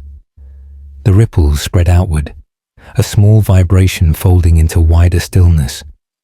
You watch them fade, knowing they never truly vanish. They just become too subtle to see. That's how memory works. The ancients knew that rituals, prayers, and songs weren't for gods. They were for retention, a way to keep feeling aligned with truth. Fringe philosophers claim that déjà vu is the soul brushing against its own stored knowledge, like fingertips on glass. Scientists still debate whether it's neural misfiring or pattern recognition, but both explanations fit comfortably together. The ancients didn't care how it worked. They cared that it reminded you who you are. You stand again, stretching slowly. A faint warmth glows in your chest. The same inner fire, softened now, steady as sunrise. You realize that every section of this journey, fire, breath, rhythm, stillness, connection, wasn't about discovery. It was about remembering. The ancients never saw learning as accumulation. They saw it as uncovering what had been buried by noise. You've been peeling away layers of forgetting. The wind picks up, carrying scents of cedar and salt. You feel surrounded, yet utterly calm. The ancients would say this is what happens when the soul recognizes itself in the world. It stops grasping. Modern psychology calls it integration. Mystics call it homecoming. You close your eyes and feel faint images flicker behind your lids. Flames, rivers, temples, faces both ancient and familiar. They blend together until they're simply light. You understand then that memory doesn't belong to individuals. It's collective, woven through generations, encoded in matter, replayed through love. Scientists call it collective unconscious. The ancients called it the great remembering. You take a deep breath, and for a heartbeat, it feels like inhaling eternity. The air vibrates with a low hum, the same tone you heard in the cosmic music earlier. It's not sound anymore. It's recognition. You're the echo remembering its source. When you open your eyes, the world gleams with quiet intelligence. Every leaf seems to tilt toward light. Every stone hums faintly underfoot. The ancients said that once you remember your true nature, everything around you remembers too. Maybe consciousness is contagious, but in the gentlest way. You start walking again. Not away, not toward, just with. The past no longer feels behind you. It's beside you, keeping pace. The future hums softly ahead, already familiar. The ancients were right about one thing above all. Nothing essential is ever lost. It only waits to be remembered. The last lesson. Remembering what we always knew. The morning brightens until the air itself seems to shimmer. The breeze slows, the birds pause mid-call, and you realize that everything you've journeyed through, the fire, the symbols, the stillness, the stars, has been leading here, not to discovery, but to return. The ancients believed the final stage of wisdom wasn't revelation. It was remembering that you already had it. You walk toward the horizon, where light spills like molten glass across the fields. There's no temple now, no monument, no guide. Only your breath, steady and rhythmic. The ancients called this the path of completion. The realization that enlightenment isn't a mountaintop, but the quiet understanding that the mountain was always inside you. A mainstream fact. Neurologists have discovered that insight doesn't strike from nowhere. It happens when the brain connects old patterns in new ways. You don't find truth. You reorganize it.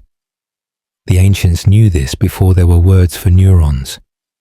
They practiced reflection, ritual, rhythm, all ways of clearing noise so memory could rearrange itself into meaning. The wind shifts, carrying the faintest fragrance of cedar and smoke. You glance back and see, just barely, the ghost of that first fire you sat beside, where it all began. You smile. The flame hasn't changed. Only your perception has. Fringe philosophers say that life isn't linear but spiral. You return to the same points, only at higher awareness. Scientists studying time's geometry admit that even space-time loops in ways we barely understand.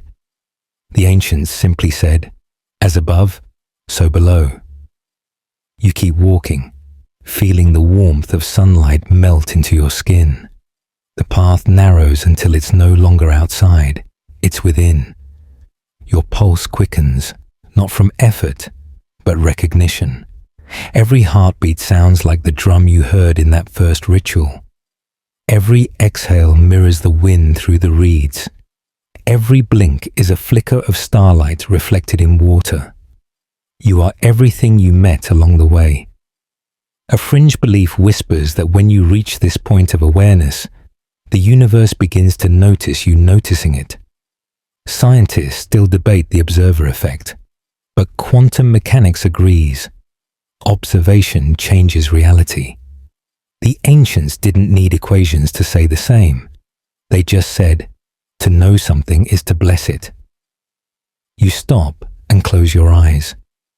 Inside the darkness, you see golden spirals again. The geometry of balance, the sacred fire, the faces of those who taught through silence and symbol. They merge until there's only light, soft and infinite. And then something even quieter, peace, the kind that doesn't depend on sound, success, or even breath. The ancients called it the still point, where being and knowing meet. A soft voice, not from outside, but from the center of your chest, whispers, "This was never about learning. It was about remembering." You feel tears rise, not of sadness, but of recognition.